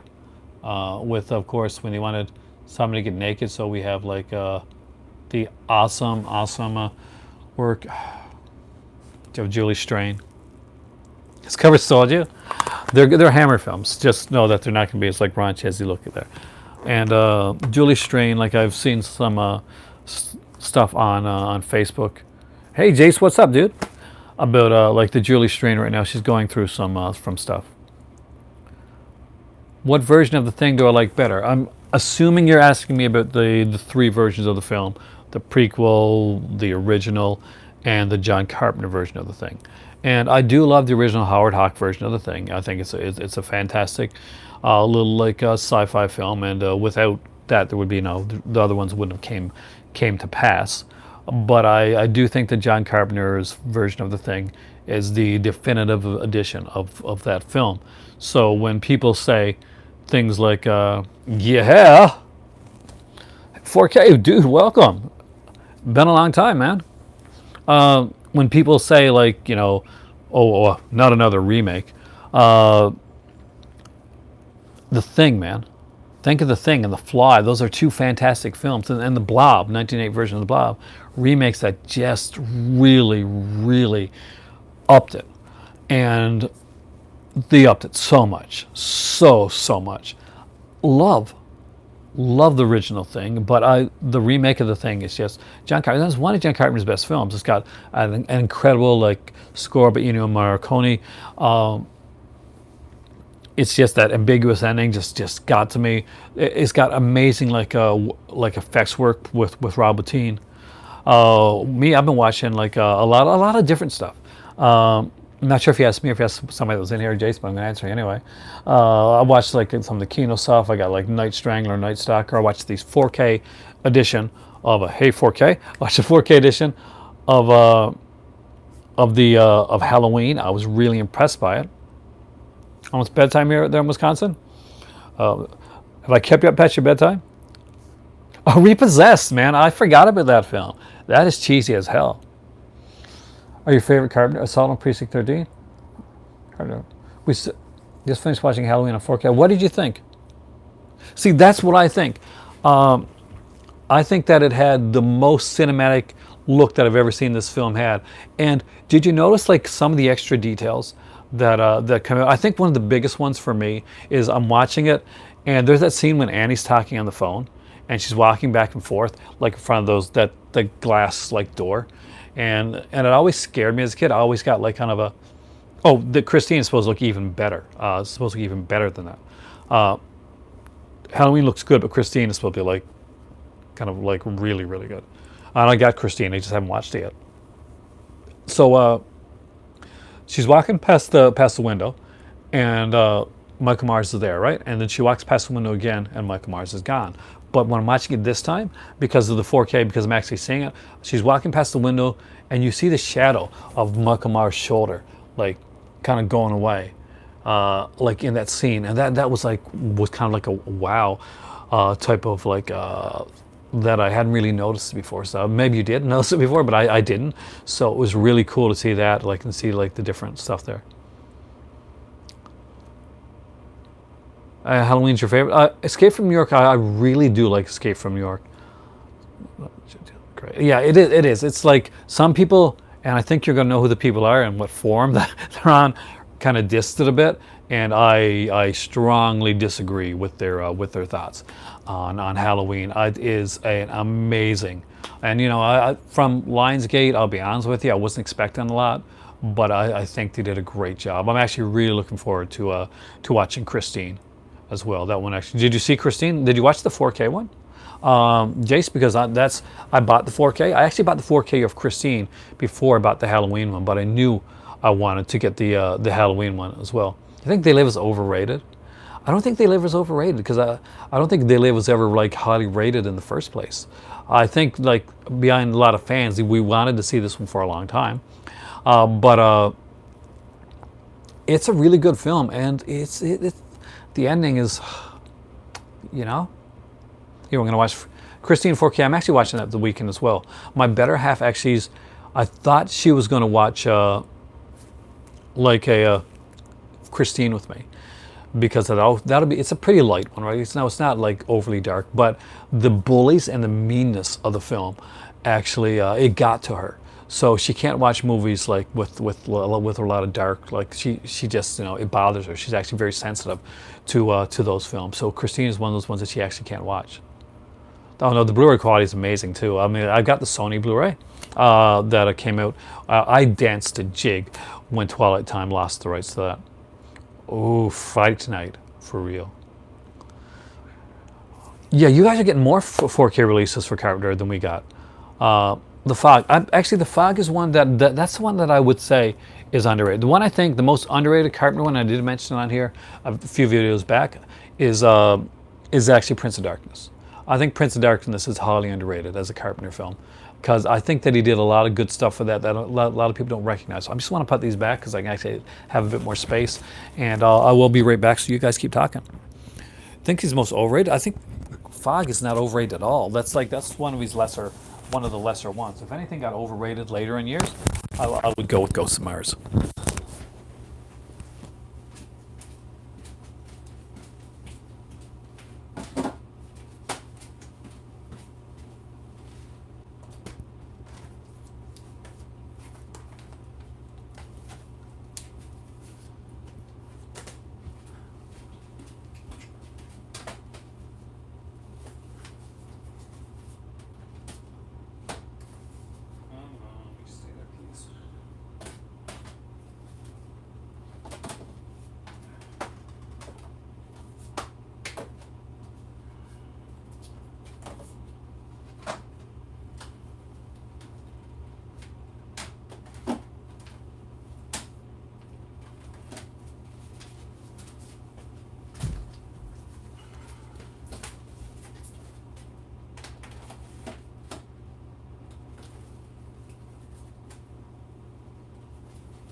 Back.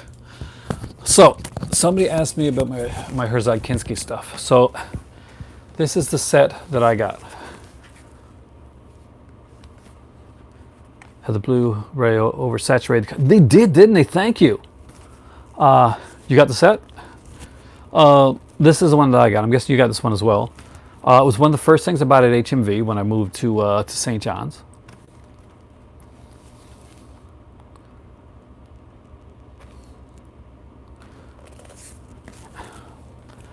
I'm a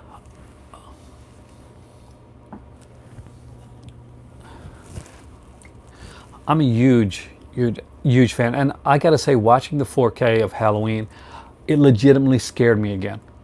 I found new things both to like about it and new things to fear in the film. It just took me back. It completely took me back, not just to watching it like in the day back when I watched it, but actually I remember watching it too on TV as well, and the TV version was probably cut down. I'm pretty sure it was.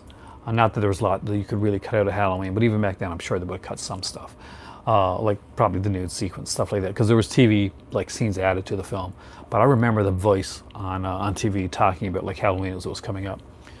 And The Fog is a really cool ghost story, and it's got a great cast. The Fog is one of my favorites.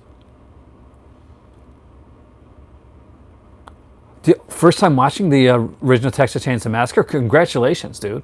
That is a supremely scary film, and it's a really, really good one. It really stands the test of time. I don't think the remake does. Definitely not as well. A lot of people love it, and they'll talk about it as it's one of the better made remake films, but I don't think it stands the test of time enough. Do you have a 4K? If you've got a 4K TV, I do recommend the 4K of a Halloween. It is, for me, it's a revelation. Apocalypse Now needs. Yeah. Oh yeah. The Texas Chainsaw is an amazing film, and I've got the Black Maria edition. I'd love to get a 4K Texas Chainsaw.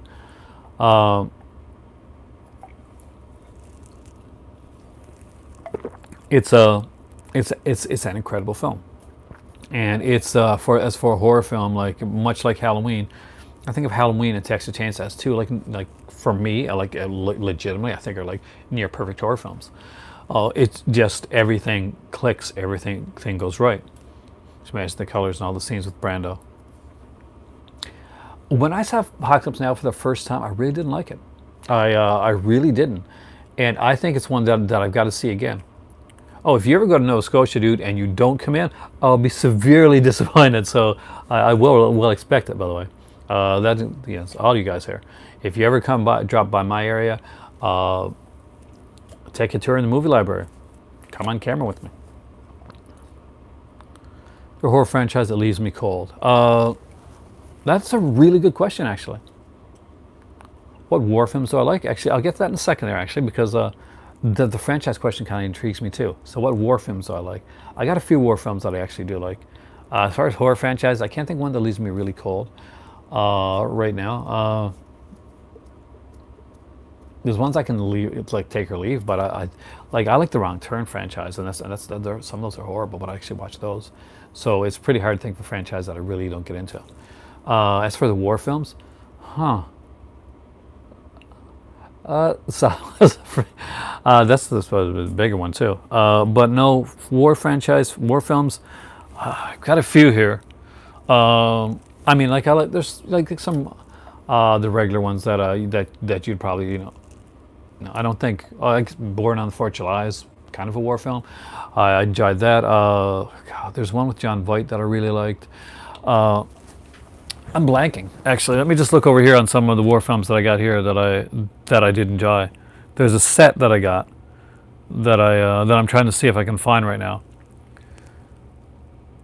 I didn't like Johnny Got His Gun. I can tell you one I didn't like. I didn't like Johnny Got His Gun. I thought that was just depressingly dark. I didn't like that one at all.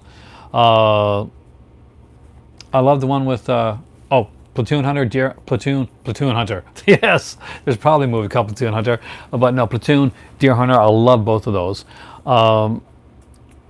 It's killing me. I'm trying to remember the name one, and it's God,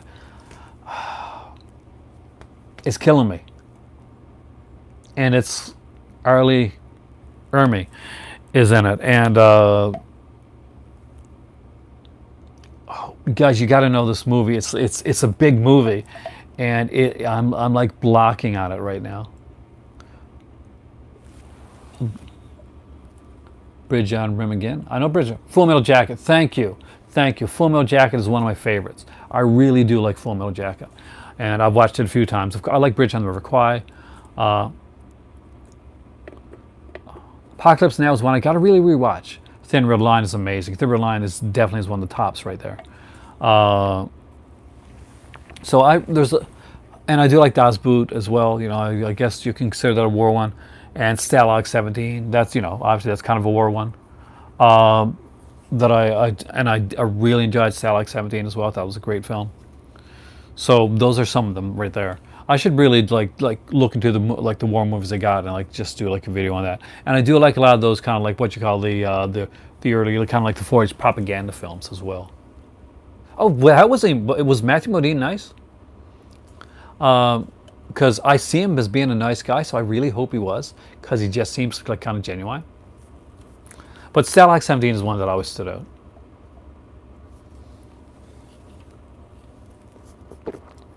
I love to have the 4K Bridge on the River Kwai, by the way. Maniacs coming in 4K. Someone said The Longest Day is definitely a classic. And you know what I did like recently? A lot of people didn't like this one, but I really did enjoy Christopher Nolan's recent movie Dunkirk. I didn't think I was going to.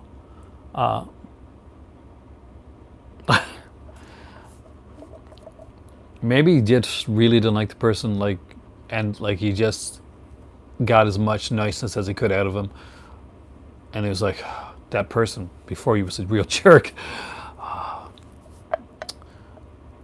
You really think of it as a copy of the Thin? I don't really think it's a copy of the Thin Red Line. It's different. Obviously, like Christopher Nolan likes playing with time as well. That's kind of like it's an ongoing thing with a lot of his films. Hacksaw Ridge. Oh yeah, I got that one in 4K. That is a damn good movie. But no, I love Hacksaw Ridge. I like Dunkirk. I really did. And I do like the Thin Red Line. I don't see them as being like same. I'm trying to think, but no, I really don't get that. They both fantastic films, but very different. Dunkirk, I don't think wasn't so based. It was an experience, and I think he took it in a different direction than a lot of people expected. There's a lot of people that didn't really. Well, no, for 4K. You would need like a 4K player and a 4K TV. Last Christmas, I bought an Xbox One S, which is a decent 4K player. It actually plays 4K on it, and it's a very cheap 4K player, by the way. But 4K players have gotten a lot cheaper now, so you can actually buy them for fairly cheap. And most of the TVs that are coming out now, are a lot of the ones, especially you can find a decent, reasonably priced 4K television as well. So if you were looking to exactly. It's more of an experience. The sounds, the music. I do like games, but when I bought the Xbox, it was for the 4K. There's no 4K player in Dylan, unfortunately, in the PS4. The player in the PS4 only takes Blu-rays. It does, and that's why. When I originally watched Apocalypse Now for 4K Cinema HD, it wasn't the right time to watch it. I'll be honest with you, it was totally the wrong time. So I didn't really get into it, and I think if watching it now, because I did enjoy it afterwards, and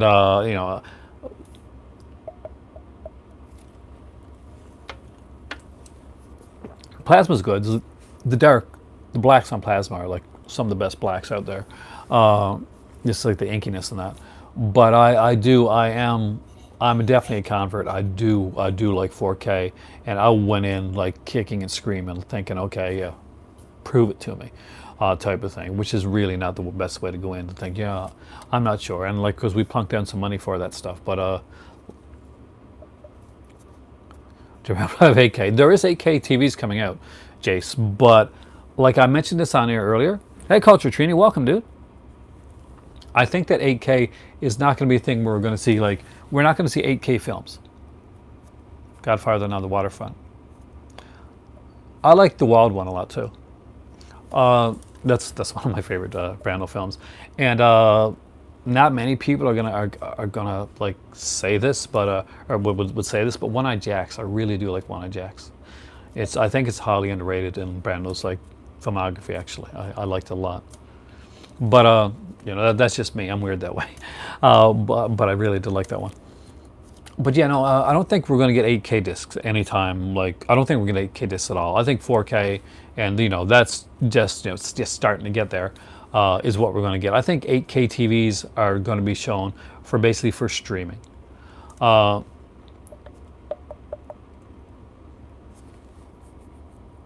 Oh yeah, Jax was set up. Like Kubrick did a lot of the setup for One Eye Jax before Brando said no, or basically took it away from him. And I think that helped a lot, in the end, because it was kind of mapped. But I really do like that film. I think like there's certain actors that are out there that are definitely on. I think Jack Nicholson's a highly underrated actor, especially nowadays. Back in the day, like when I was younger, Jack Nicholson was regarded like really highly. Um, I did see Missouri Breaks, but but nowadays, like people think of Jack Nicholson and they see like this character Jack playing Jack type of thing, but that wasn't actually the case. Jack Nicholson is actually an incredibly nuanced actor, and he does some incredible work. I'm a really big fan of his. Um,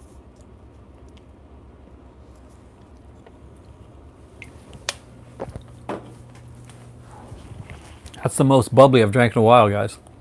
I've actually only got a bubbly left. I checked tonight.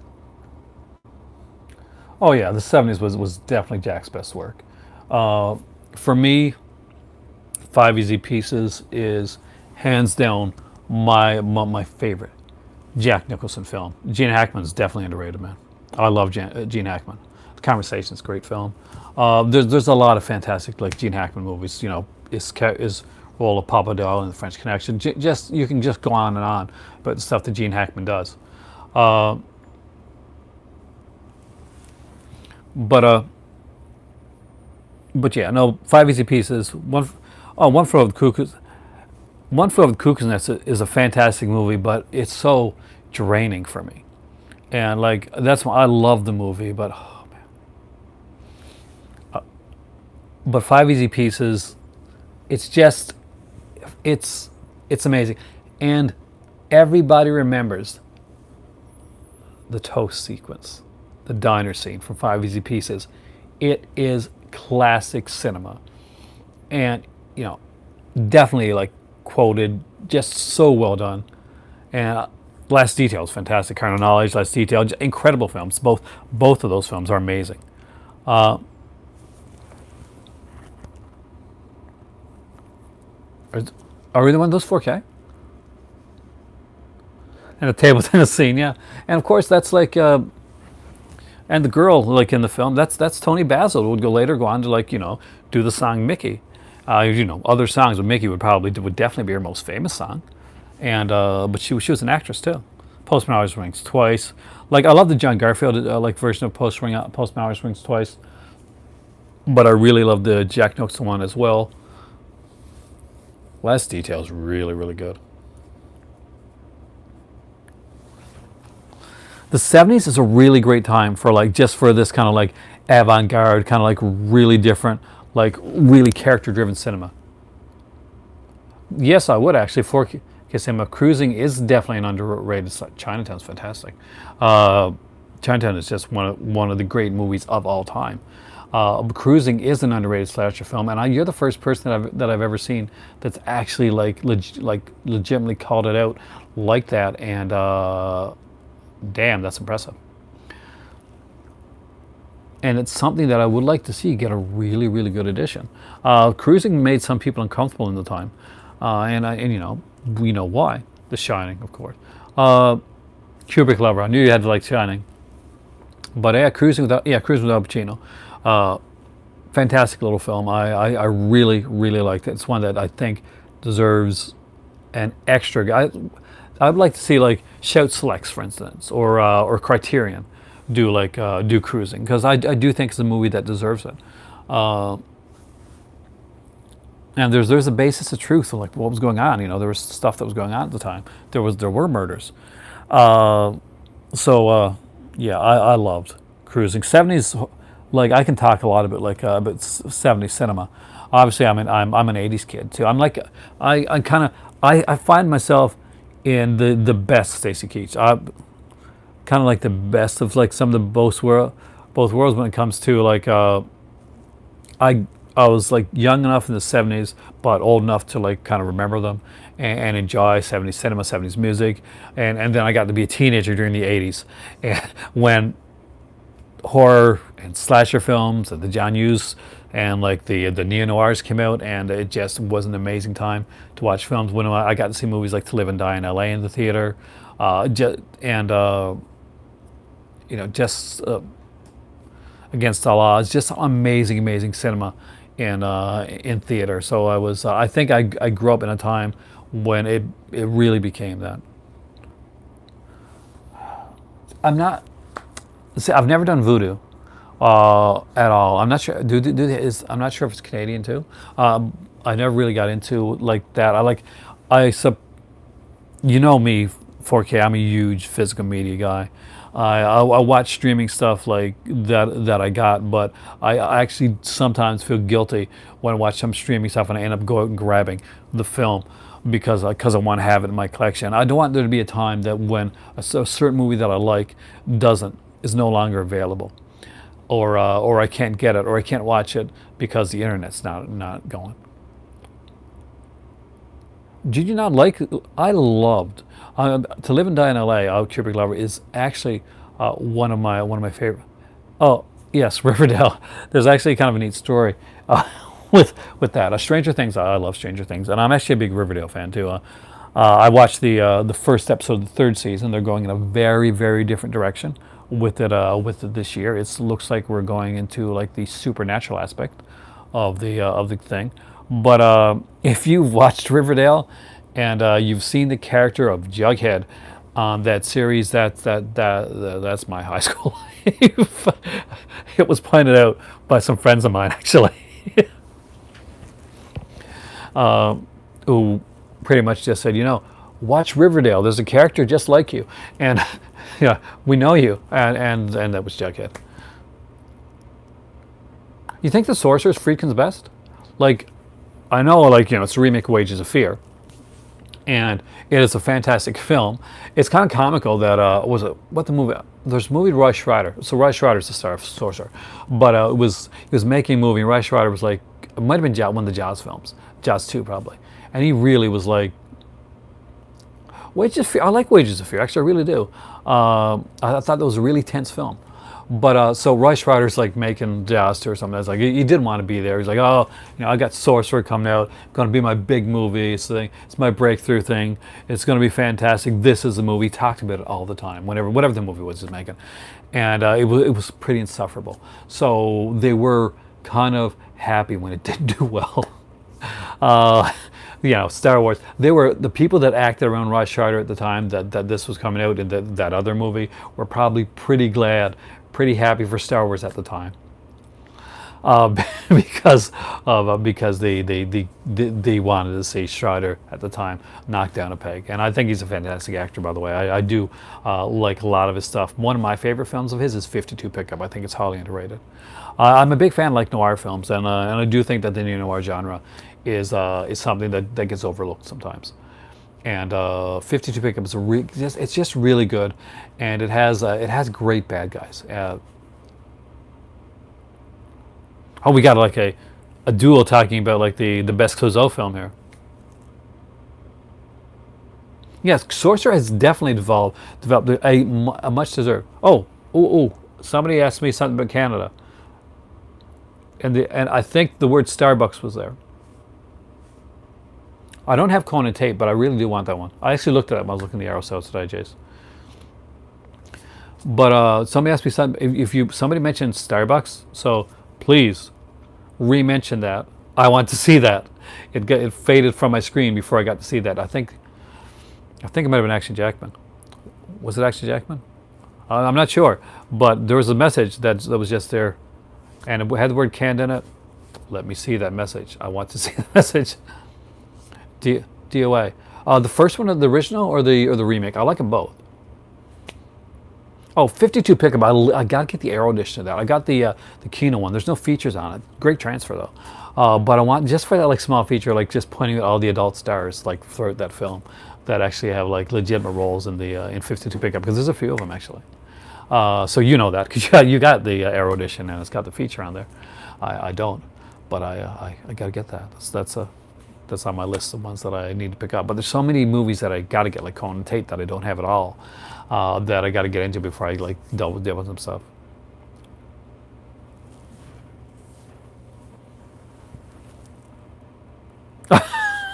Yes, you are so correct. He looked like Madman Mars. That is like I'm going to be rewatching the Halloween films. Obviously, you guys know I'm not a fan of the zombie films. I can tolerate the first one. I think the second one is really bad though. Poor Octavia Spencer had to do that film. Yeah, that's the thing. Did you take the Arrow sales going on right now, Jace? Did you check that out? What's my favorite Rob Zombie film? Lords of Salem. Hands down, without a doubt, Lords of Salem is in my opinion at least, is his most accomplished work that he's put together so far. It for the type of film it is, the cinematography that he uses worked best for me with Lords of Salem. I think that House of Thousand Corpses was a nice starter film. I think that Devil's Rejects was actually really, really well done. I was not a fan of the Halloween films. That's just me. I do know that they do have an audience. I'm just not the person for those films. I don't really understand the audience for Part 2 as much, because I do think Part 2 is a badly made film. But I think Lords of Salem by far is his most accomplished work that he's done so far, and I think probably his least accomplished actual effort that he worked on his own is 31. I thought 31 was pretty bad. Had a great opening with a great killer, and it kind of was wasted from there. But yeah, Lords of Salem. Fleshy, sweaty O'Brien. Devil's Rejects is fun, and oh yeah, well that's the thing. I think House of a Thousand Corpses, if I remember correctly, concepts from that film, it was meant to be a Texas Chainsaw film. Rob Zombie did want to make a Texas Chainsaw film, and House of a Thousand Corpses takes some concepts from Rob Zombie actually that is take on Texas Chainsaw that he wanted to use, and I think it's pretty obvious when you look at it that it is. Actually, I do. Not a lot of people know that, but I actually do like. It's different, but I do kind of enjoy Coffin Joe. I don't have any of his movies though. I don't have the collection or any of that stuff. Time spent some money. Oh, you didn't know about it? Yo, dude, I just picked up. Oh, they got some. I got to say this right now. So for people that just came in here, and I do apologize for people that have been here for a long time, have already heard me talk about the Arrow sale already. I bought like 3 from the Arrow sale tonight. They had some limited editions that were sold out on the Arrow sale that I missed out on. So I picked up John Carpenter's The Thing limited edition tonight. It was such a weird movie. I hated the ending, by the way. The Dr. Satan thing was horrible. I didn't like that at all. So that was his original part to it. I just didn't like it. And that's what made like House of Thousand Corpses kind of like not work for me. Yeah, I picked up The Thing, the limited edition of The Thing, and oh yeah, I need to get that one too. Synapse does a good job with their remasters. They're a little expensive at times with their with the steel books and stuff, but they do a good job, and I cannot take anything away from them. And I picked up, of course, and Ken, who was there earlier, not sure if Ken's there now, kind of like chided me for this one, but I picked up the limited edition of Shock Treatment, which was actually also sold out, but there's both the Cosmo Nation editions of Shock Treatment limited edition with the soundtrack actually back in stock right now. So while they're still available, once they're gone, they're gone. That's it. These are already sold out, so they just found some extra copies of these. And I also picked up Keltiki, the Immortal, the Immortal Monster, Immortal Beast, early Frida film with Bava working on it. So that Bava worked on a lot of the special effects work with it, and Bava was a special effects guy, as well first.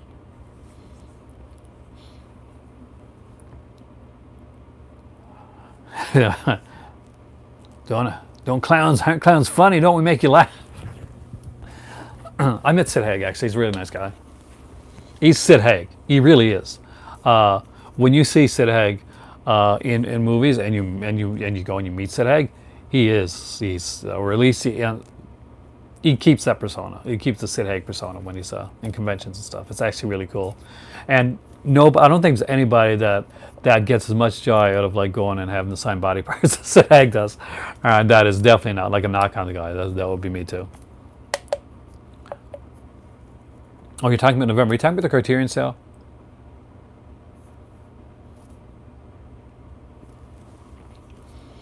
But yeah, the Arrow sale's going on right now, guys. If you haven't picked anything up, I really recommend it. There's 20 pages of Arrow titles, and there's some good stuff.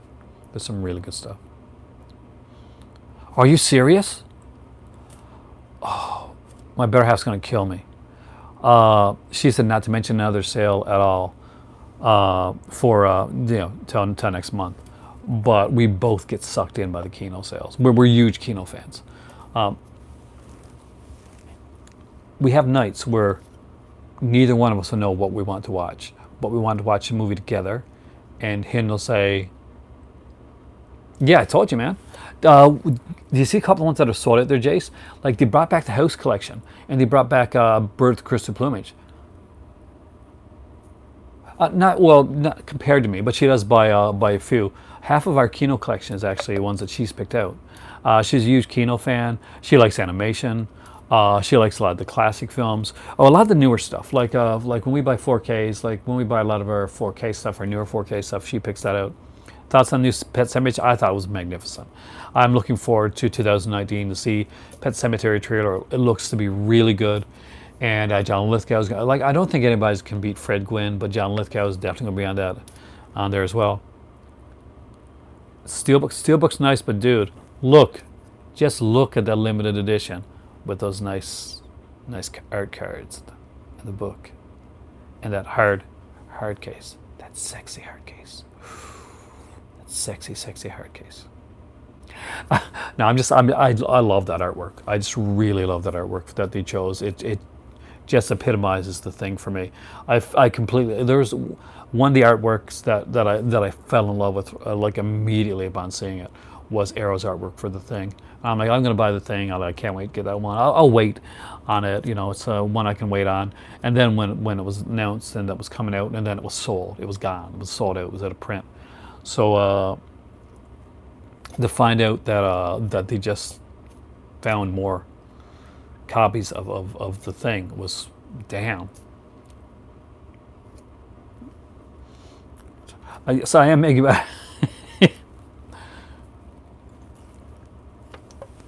Memories of Invisible Man. I can probably agree with that one, actually. I think The Ward gets some maligned a bit. I don't think The Ward's as bad as people say. But Memories of Invisible Man, I do like Memories of Invisible Man. I'm going to say that I do. But it is definitely tonally imbalanced. And that's because the actor and the director were on two separate pages when they're making that film. And it's a shame because I think that could have been a much better film. Culture Trini, come on. Culture Trini? There's 20 pages. 20 pages of Arrow films. But you don't have to, I'm not gonna like force Arrow sale on you. I just picked up this here Shock Treatment limited edition that's back in stock with cards and with the awesome like really sexy edition that they did of it. How sexy edition did they do with Shock Treatment? Well,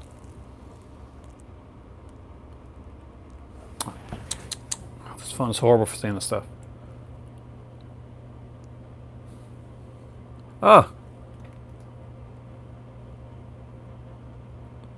Mix and match cards, the Denton banner, the one that I just mentioned, the one that I liked, or the one I didn't like. Oh, The Ward, you mean? I thought The Ward is one that a lot of people talk about, and they say, "Oh, this is a horrible film," but I really don't think it is. Yeah, a Kino sale in late October. I'm just going to wait for him to find out herself, and I'm not going to say much. I'm just going to put the page up there and let her start shopping.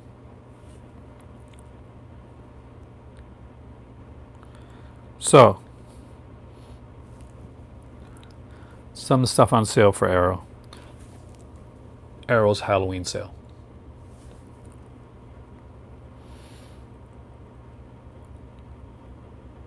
Not the Shocktober sale, the Halloween sale. Let's go from filter it from no, not like that. I want the high to low.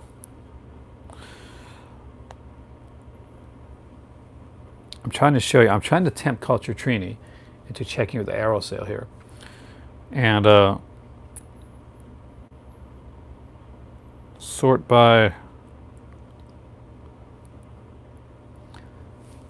Keeps finding a better half that loves movies and accepts you. But well, obviously, that part has been accomplished.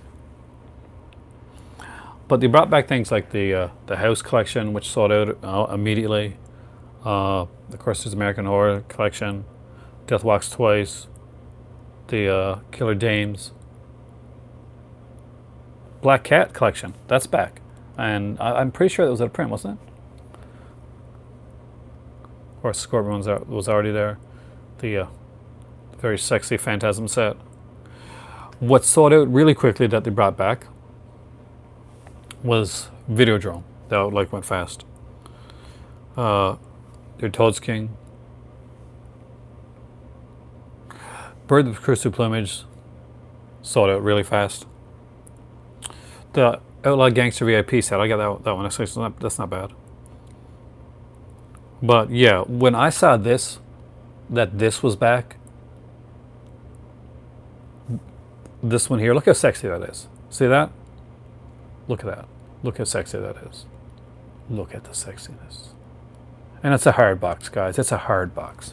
It's an Arrow hard box. So you're going to buy the Diamond Guys ones? Is that the ones you're talking about when you said Japanese trilogies? If you haven't got the Pistol for Ringo and the Return of Ringo, I actually really did like that one. We sat down and watched both of those in an afternoon.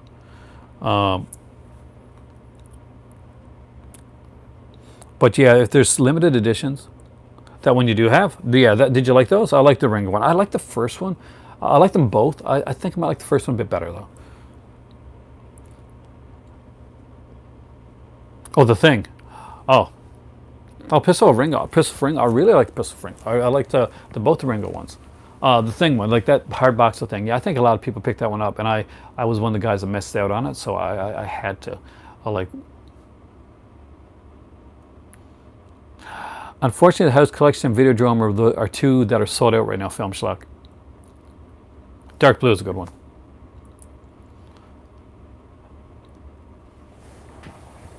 You prefer the second one, really? A lot of people do, but I really like the first one. I just like he had such a cool, lighthearted aspect to the first. He was such a cool character, so cool. Yeah, they are spaghetti westerns, and they're really good ones. And I think that's Gianni Garco, right? And he's incredible in both the films. But he's got like the outfit. There's something about the first one. The second one seems more standard, what you expect for a spaghetti western. The first one kind of like goes against some of the original tropes that you expect for a spaghetti western. But I do like them both. I do recommend the Ringo set. And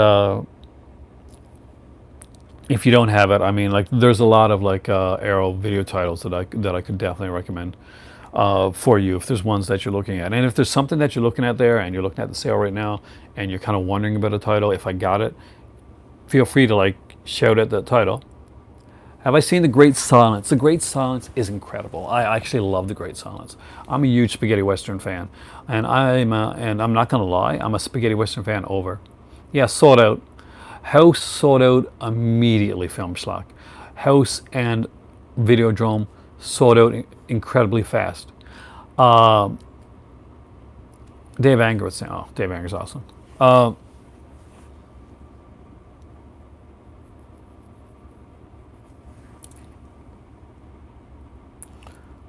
You keep telling the bot, yes, please do. But I don't have it. I'm guilty. I don't own the Great Silence yet. I used to have it back in the day, but the new one is real expensive. But I really need to, for me to get around here. But that's one I really want. I'm a huge fan of that film. The Great Silence is one. It's Carbucci. It's I think it's Sergio Carbucci that did The Great Silence, if I'm correct. It's Carbucci, right, Jace? You would know. But it's really good. There's certain ones that just stick with you, and that's one of them. And for me, you know, yeah, that's about it. Film movement. Yeah, same as Django, and I'm a big fan of Django as well. Then the original Django too, of course. I'm a huge spaghetti western fan. I don't have enough of them in my collection. I do recommend it though. If you haven't got the Ringo set, it's actually fairly cheap. It's you know, it's a double feature. Not sure if it's on sale. I think it's on sale. But I do recommend like checking out the Ringo films. They're actually really fun.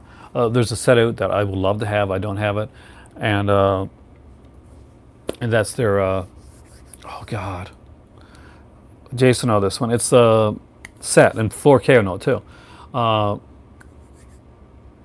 The Arrow video set that came out. Oh, Django's getting a nice release, but there's like the set that came out recently. Oh my God, I'm blanking on it. Sartana, thank you 4K. I knew you know it. The Sartana set. I'm a huge Sartana fan. But now look at the stuff like that they put out there. I mean, it's just there's some incredible stuff. Did you watch them all? Oh, I want that so bad. And I am going to like level with you guys. I got the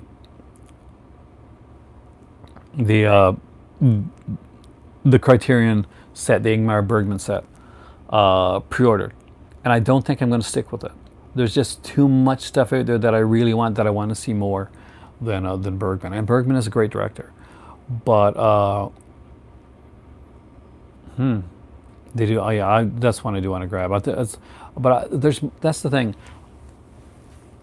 I think I'm going to. Now this is going to seem like sacrilege especially for a film guy, that I would enjoy watching the Sartana films, and some of the sets like that more than I'm going to watch and then I'm going to enjoy, like legitimately out and out enjoy watching the Bergman set. Like there are going to be films on the Bergman set that I'm going to like, but legitimately like enjoy and rewatch with rewatchability factor. I'd probably rewatch, to be honest with you, and it's going to seem like the least film snobby thing that I've ever said. The Sartana stuff, some of the Samuel Fuller stuff as well. So that's like some stuff that I'm looking forward to. I do recommend the Indicator sets. By the way, the Bud Boddicker set is a kind of a really cool one with Randolph Scott. Bergman sets over $300, so and I can buy a few sets for $300. To be like completely honest with you.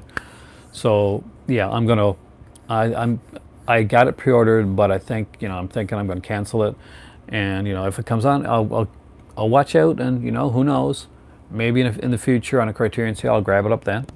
But right now, for Christmas, yeah, I've heard really great stuff about the Bud Boddicker set. I've also heard some great stuff about the Samuel Fuller set, Jace, and I'm a really big Samuel Fuller fan. I love a lot of his stuff, and I have like the movies that are on that set in like in kind of like a Sony Columbia Pictures type of like a deal with barely no features. A little over $100 for the sale. In Canada though, Kubrick lover, because there's a difference there, right?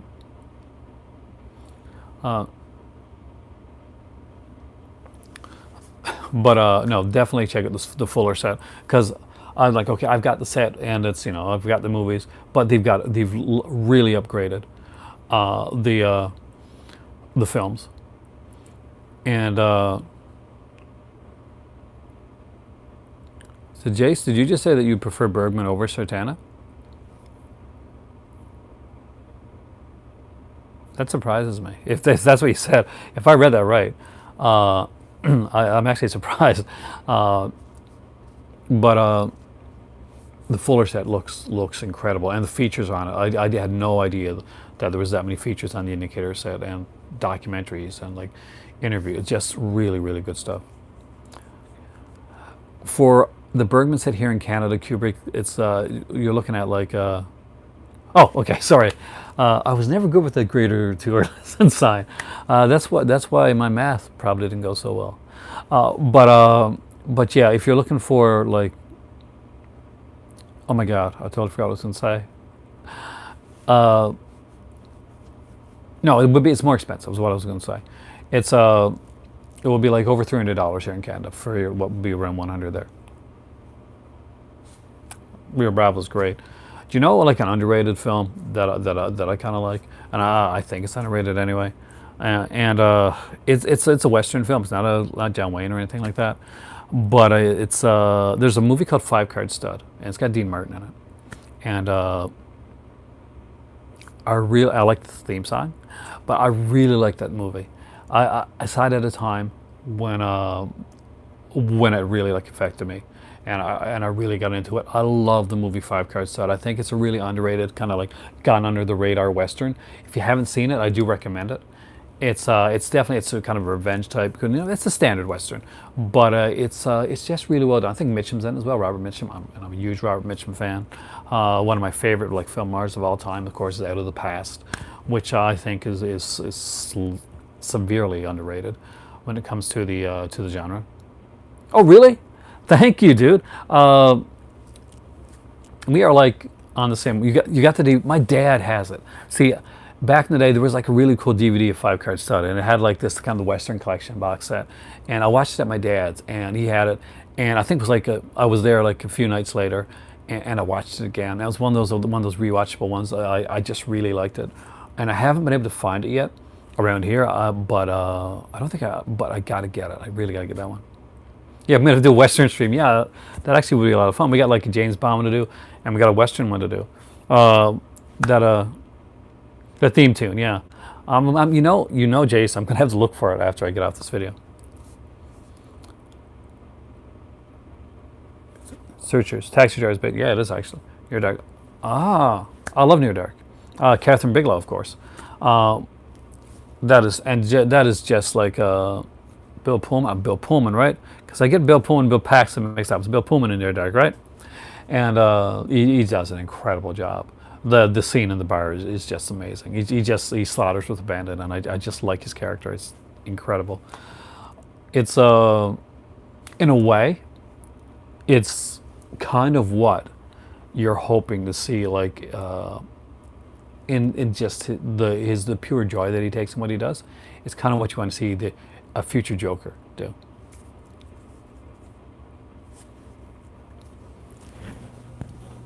I'm seeing some like top 3 lists and stuff here, and which is really, really cool.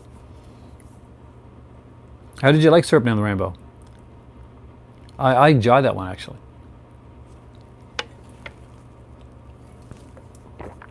Oh my God. This is not a drink that goes well when it gets like really warm.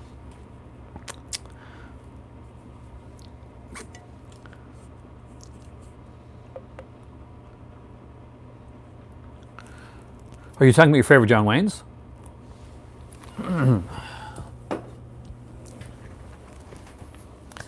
Isn't that a hard one though? Like, because I actually am. Like I'm a fan of John Wayne's films. John Wayne himself was a very unique individual, but I like his films. We do have some John Wayne sets here too. But I love a lot of his stuff. There's a.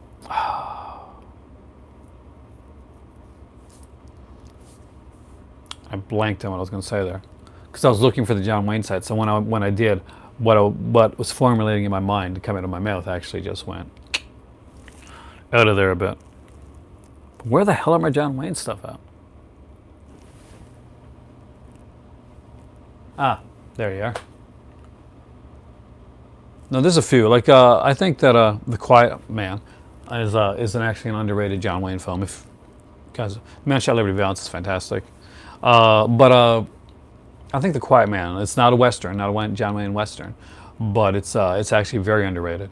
Too much warm bubbly. Yeah, it's going to my, all the bubbly is going to my head. The Quiet Man is actually an underrated John Wayne film. I don't have that one here, I don't think. I did like The Searchers. That one I really did like. I'm trying to see ones that stood out for me. Stagecoach. I do. I mean, like, I love Westerns. I think that not enough people give love to the Westerns. Is the shootist the one with the cancer like thing? Because that one I did find a bit depressing. Uh, that was a later one, right? Not that it's a bad film. It's just it got to me. Maybe that's what it's supposed to do, but it just, and I do like some of the like the other, like the John Wayne stuff, kind of the cheesier stuff as well. Some of the earlier stuff. But again, like Audie Murphy's a favorite. Like of the regular westerns, like the North American ones are. Yeah, that's the thing. It was too close to home, Jace. Um, it was too close to home for me, and it bothered me. Because I knew when you knew he was going through this stuff, you knew that there was a cancer battle, and to see it like it mirrored, and it's rough because it's something that's actually Brannigan, yeah. Brannigan is taking Dirty Harry, except that he would not have liked Dirty Harry. But no, Audie Murphy. I know don't know how many people here are like Audie Murphy fans. But I'm actually a big Audie Murphy fan. Audie Murphy was not just a Western hero, he did like a lot of amazing westerns, and but he was actually an actual hero. Whereas John Wayne played in movies where he went to the war but never actually went, Audie Murphy legitimately was a war hero of the greatest degree. When you think of like the biggest badasses that came out of Hollywood, Audie Murphy is that guy. He is the guy that John Wayne would pretend to be in films in real life. That was Audie Murphy. That's what he was really like. He was a short man. He was a diminutive in size, but he was legitimately a badass. He saved a lot. Just look up Audie Murphy, like his real life. It's actually incredible. I think it's Pop. Tab's been around, been gone for a bit, but if it was, I'd be much younger and I have a lot more hair. I tell you that much. But just to let you know, even when I had a lot more hair, it still had a mind of its own. It was always Tintining or kind of Yahoo seriousing off. Night the Hunter is one of my favorite movies of all time, and it is my dad's favorite film. I'm sitting back and letting you guys talk at this point because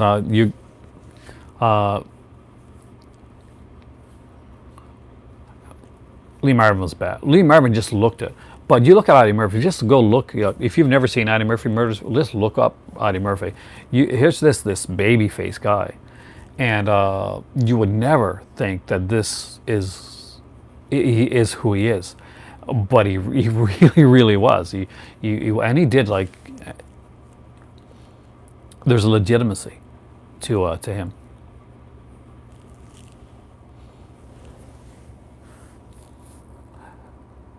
Isn't it cool? Like Lee Marvin was just one of those guys who he just came on the screen, and that's all he needed to do. It's kind of like Robert Mitchum got this what I call a quiet cool. And if you watch like a Robert Mitchum film, you'll notice that there's a lot of fighting or action going on, and he's like, and I really do like that. That quite cool that Robert Mitchum like portrays in a lot of his films is just, he's so cool. I wanted to be growing up. I wanted to be Robert Mitchum cool. I just wasn't. Monstroid, Tim. Oh, welcome, Tim. I did. Monstroid. I don't know if I've seen Monstroid. I want to now though. I remember. Was that Chris Mitchum?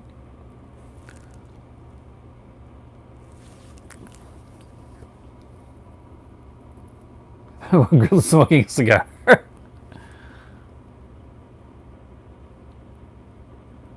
Right, by Peter Yates. Which one's that? Like a movie about Robert Mitchum or a movie with Robert Mitchum?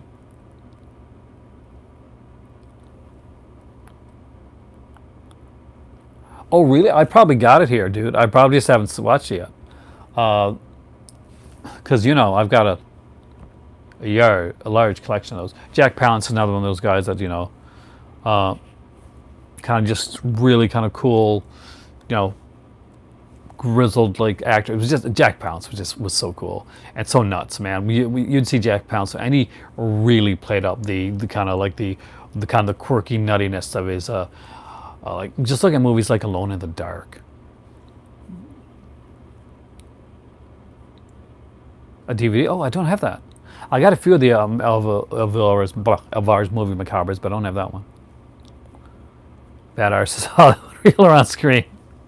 Friends of Eddie Carr is a good film. It's a really good film. I did enjoy that one. Mitchum is often replicated, but no, often duplicate. I know. I love Jack Palance, and if he's done the spaghetti westerns, those I've definitely seen those. Yakuza, I haven't heard about Yakuza in a long time, but I did like the Yakuza. I remember that one. I remember the commercials and everything for the Yakuza. I actually, Roger Ebert.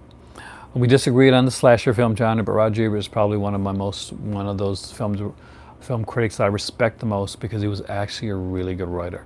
As Gene Siskel would have said, Gene Siskel said, I'm the better film critic, Roger's the better writer. And he wasn't totally wrong on that. My thoughts on Steve, I love both Steve Queen and Paul Newman. Both of those. I'm a really big fan of Paul Newman anyway.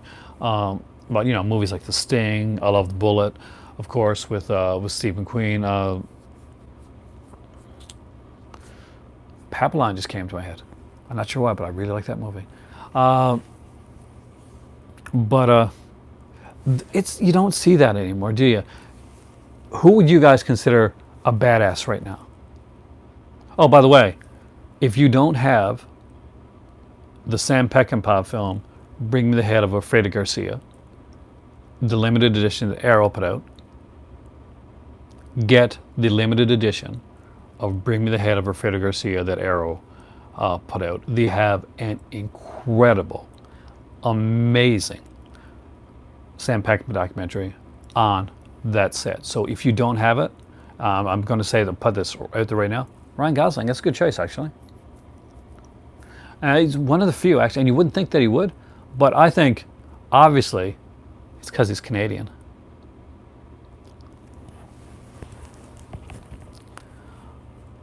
But definitely, if you don't have the Bring the Head of Alfredo Garcia in your collection, one, it's a good movie. You should have it. But to get the limited edition from Arrow, it's still available at this point. It has a great Sam Peckinpah documentary. I strongly, highly recommend it. And I'm a big Warren Oates fan. I know we haven't spoke much about him. He's a fantastic character actor. And he did a lot, especially did a lot of Peckinpah work. And, he did a lot of work in general. I'm a really big fan of Warren Oates. Warren Oates and Peter Fonda in Race with the Devil, great film. A really underrated little film. Convoy on Blu-ray, yeah, on Blu-ray. Convoy was one of my most sold. So yes, every one of you guys that don't have Bring Me the Head of Alfredo Garcia, limited edition, Arrow's selling it right now. I think it's like £10, guys. Like, if that. And while it's still available, get it. So definitely pick up. That's the thing.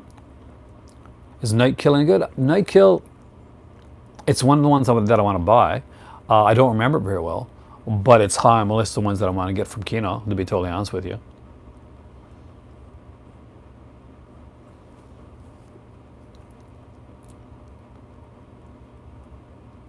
Stratogs are Blue Thunder. They made a TV series out of Blue Thunder too, didn't they? With I think Dana Carvey was in the TV series for Blue Thunder, if I remember correctly. But yeah, no. Even if you don't love everything that Peckinpah's put out, the documentary on Peckinpah, it's incredible, and I've watched it like 3 times since I got it.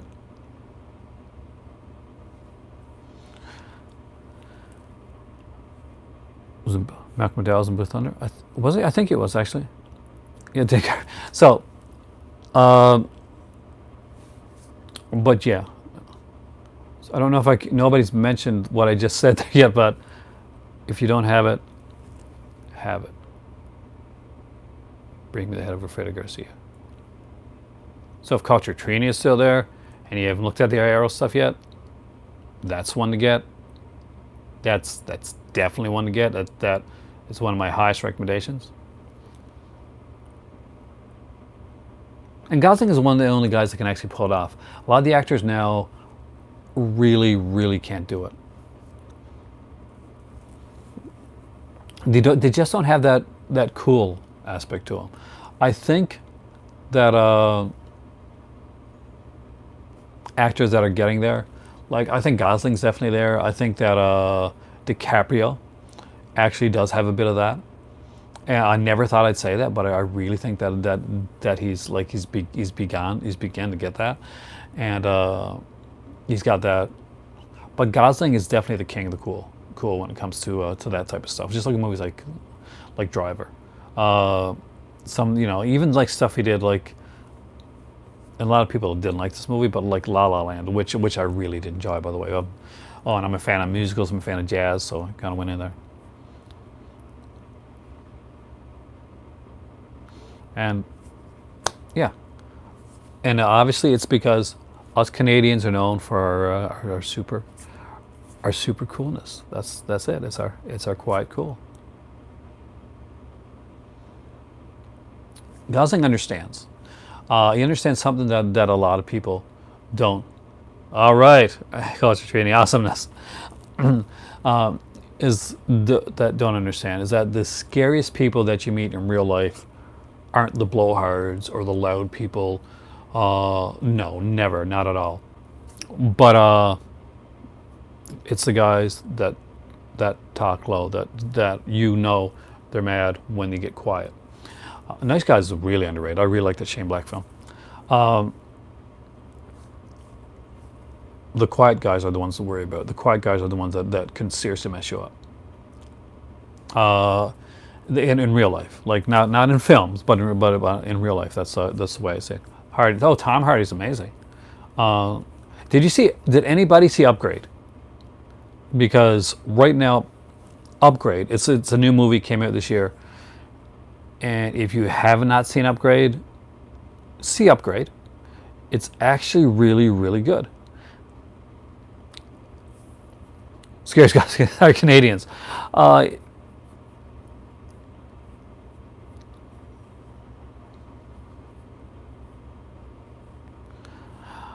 don't think Tom Hardy can really lose it though, and that's the thing. Tom Hardy can go back and forth.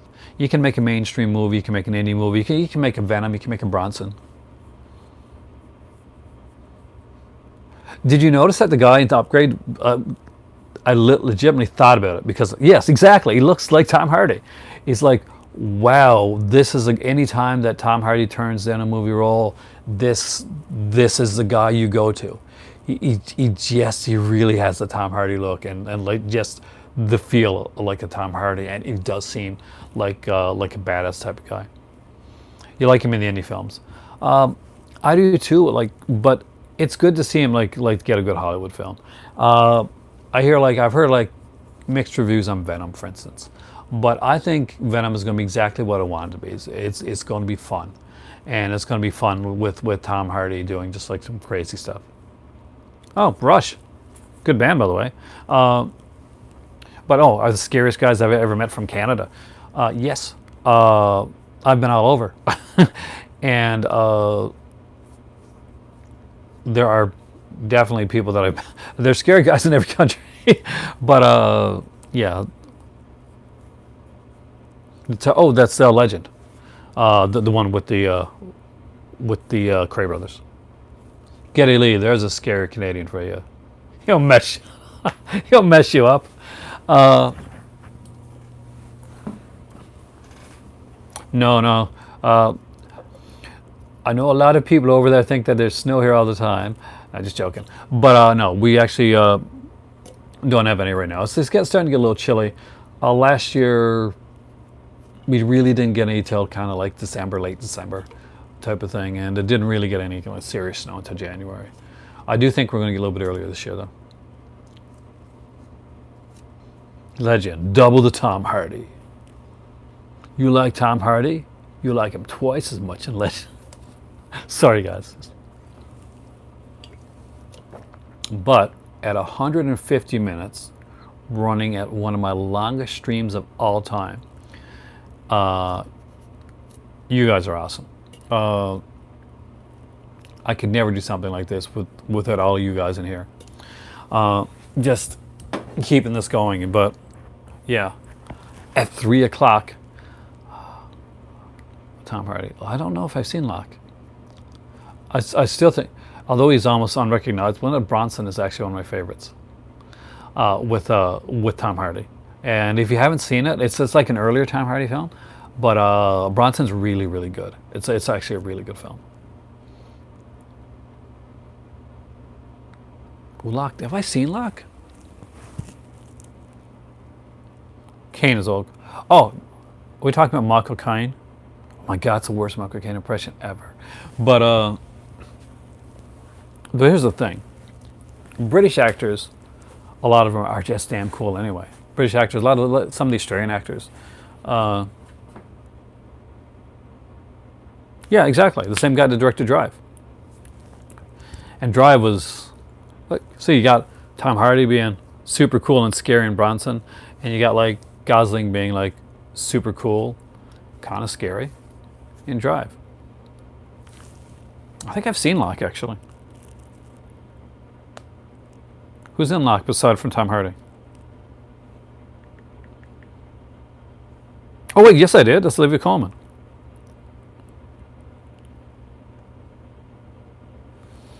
Actually, really did like that film. Oh yeah. But there you go, guys.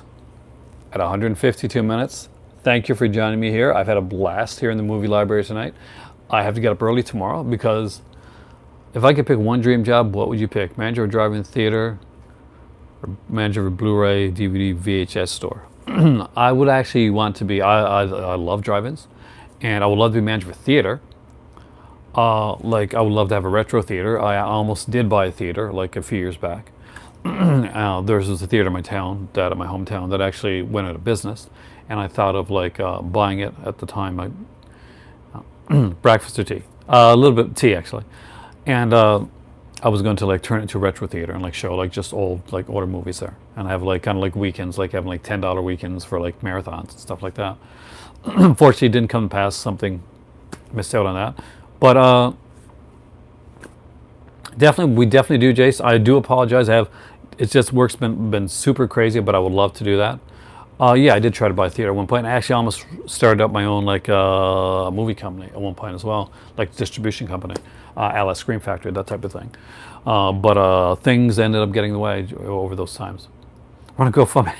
Actually, that's a good idea, but actually, right now I don't have the place for the theater. Oh man, but that's it. Run a GoFundMe campaign type of movie company or something like that. Thank you guys so much tonight. Oh, we definitely are. Thank you for watching. Thank you for joining me. Thank you guys for coming from Jace 4K. Oh, Marcus, well, you just coming in at the end there.